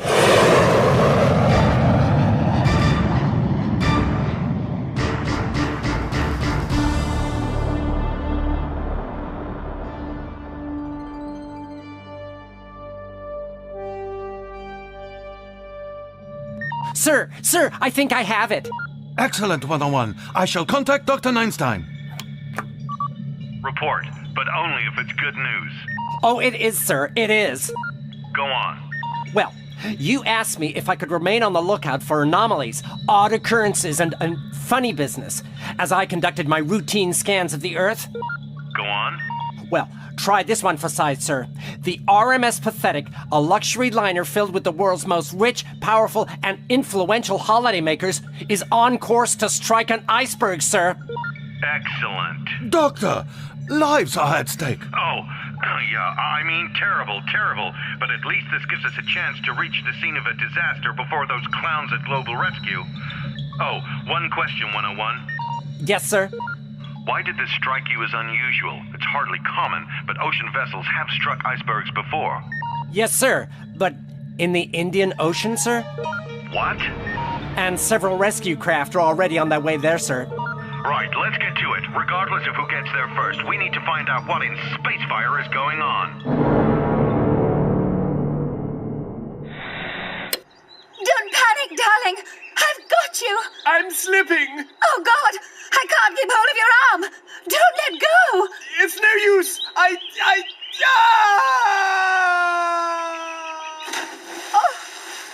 We've all fallen down a well at one point or another in our lives, and while we can all count on our family for support, can you really count on their upper body strength being up to the job? Well, one thing you can count on is Global Rescue.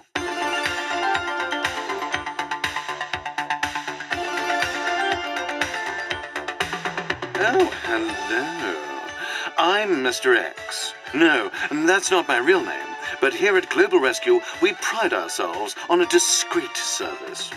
Wherever you are, whatever help you need, we are here to provide a service 24 hours a day. Global Rescue, away!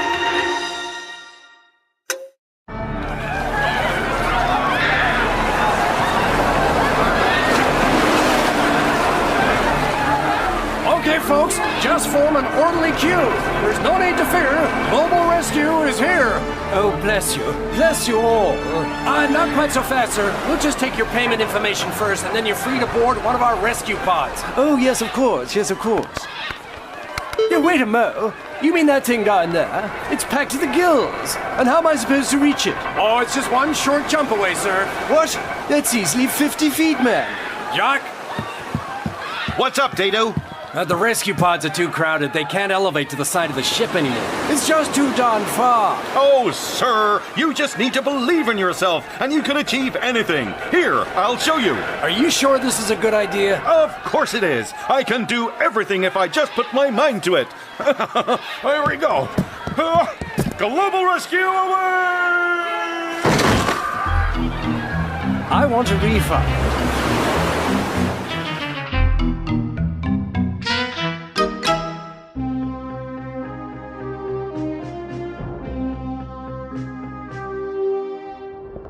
I've just received an update, Tiger. The liner has struck an iceberg, and it is sinking. We must hurry. Relax, Mary. Relax. At a time like this, I thought you of all people If we rush into this head first, then we're no better than Global Rescue. I'm taking time to think this one through. A stitch in time saves 9. Or hundreds, I hope.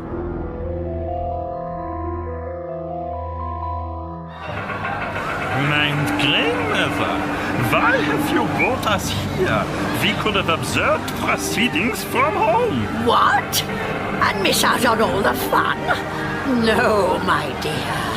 I couldn't resist the chance to experience so much misery and despair firsthand. No, put your dummy back in. We don't want to be spotted. It's complete chaos down there. Global Rescue don't have a clue what they're doing. You almost sound relieved. Well, in a way, but this is terrible. Okay, Zero, you know the plan. Sir, yes, sir.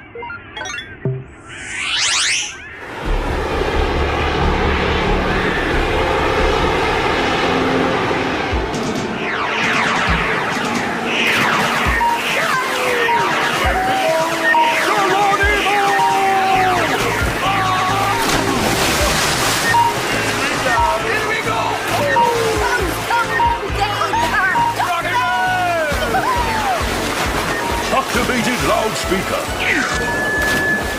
Ladies and gentlemen, please remain calm and make your way to the nearest available flotation device. That is to say, me and my lads here. Don't worry, there is plenty of us to go round. Oi! What's where you're putting those hands? Jock, where the devil are you? Do you realize how badly this will reflect on our reputation? Stocks will plummet.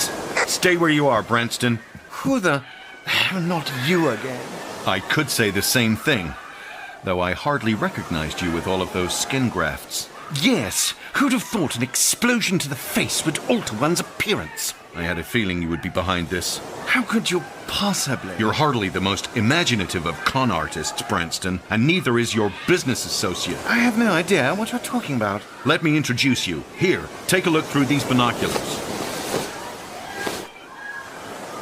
That's just an old woman with a baby. Oh no. Look familiar? Do you mean to say the attractive lady with whom I've been talking on the telephone was Zelda? But, oh good lord, I've been sending her Polaroids. Good grief! Look, we've registered a huge power surge on this vessel. We can offer you safe passage from the ship if you agree to stand trial. You'll get a fair hearing. To hell with that. I'll take my chances with the wrinkly old bird. Quickly, Extra! Into my escape pod! You don't need to tell me twice, mein grandmother. I can't swim! Hey, you there! I have a bone to pick with you. Oh, really? Yes, but first, I was wondering if you wouldn't mind giving me a lift. Sorry, Dick. Women and children are first. Oh! Come, my child. This plan has been a disaster of titanic proportions.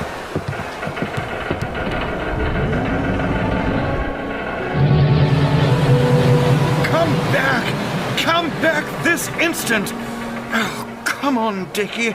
Think, man, think.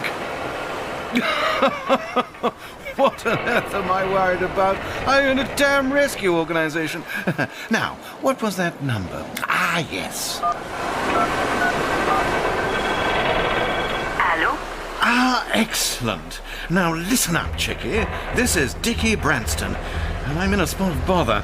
I need you to send over a rescue craft, tippity-tip, on the double. Well, what are you waiting for? Bonjour. Vous avez atteint le département de service à la clientèle de Global Rescue. Comment puis-je vous aider? Dash it all. I forgot we outsourced this department. Speak here the English. English. This thing sounds like it's gonna go any minute now. Pardon, monsieur. Je parle pas anglais. Sota, no. Not again.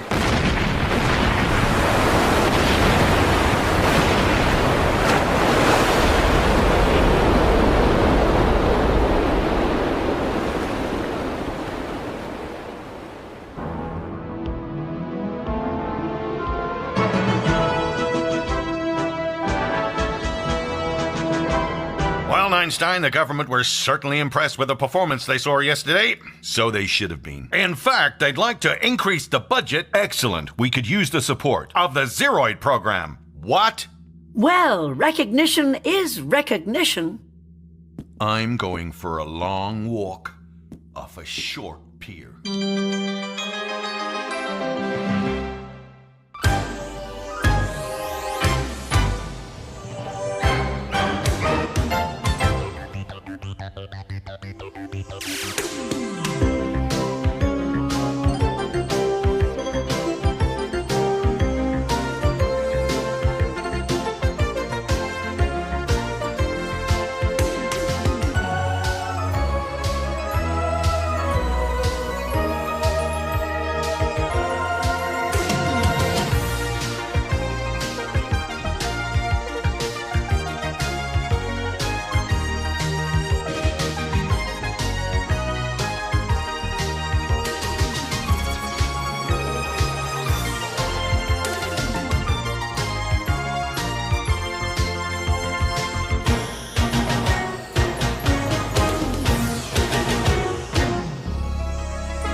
Sensors report no survivors.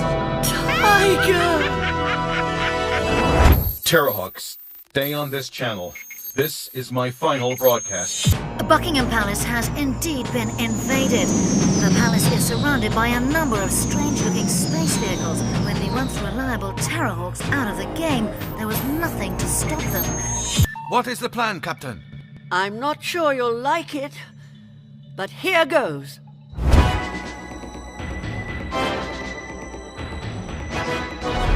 Is that who I think it is? It's Mary.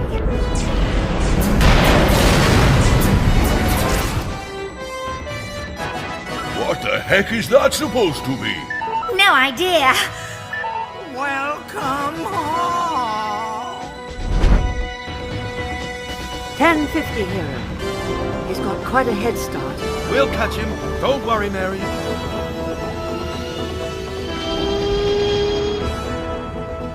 So much for keeping a low profile. Immediate 1050.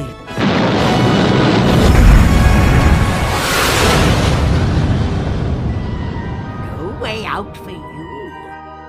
You're the captain of this ship now, so you'll be going down with it. I'm going down with this ship. Navigation controls are non-functional. Thank you, everyone. It's a pleasure serving with you.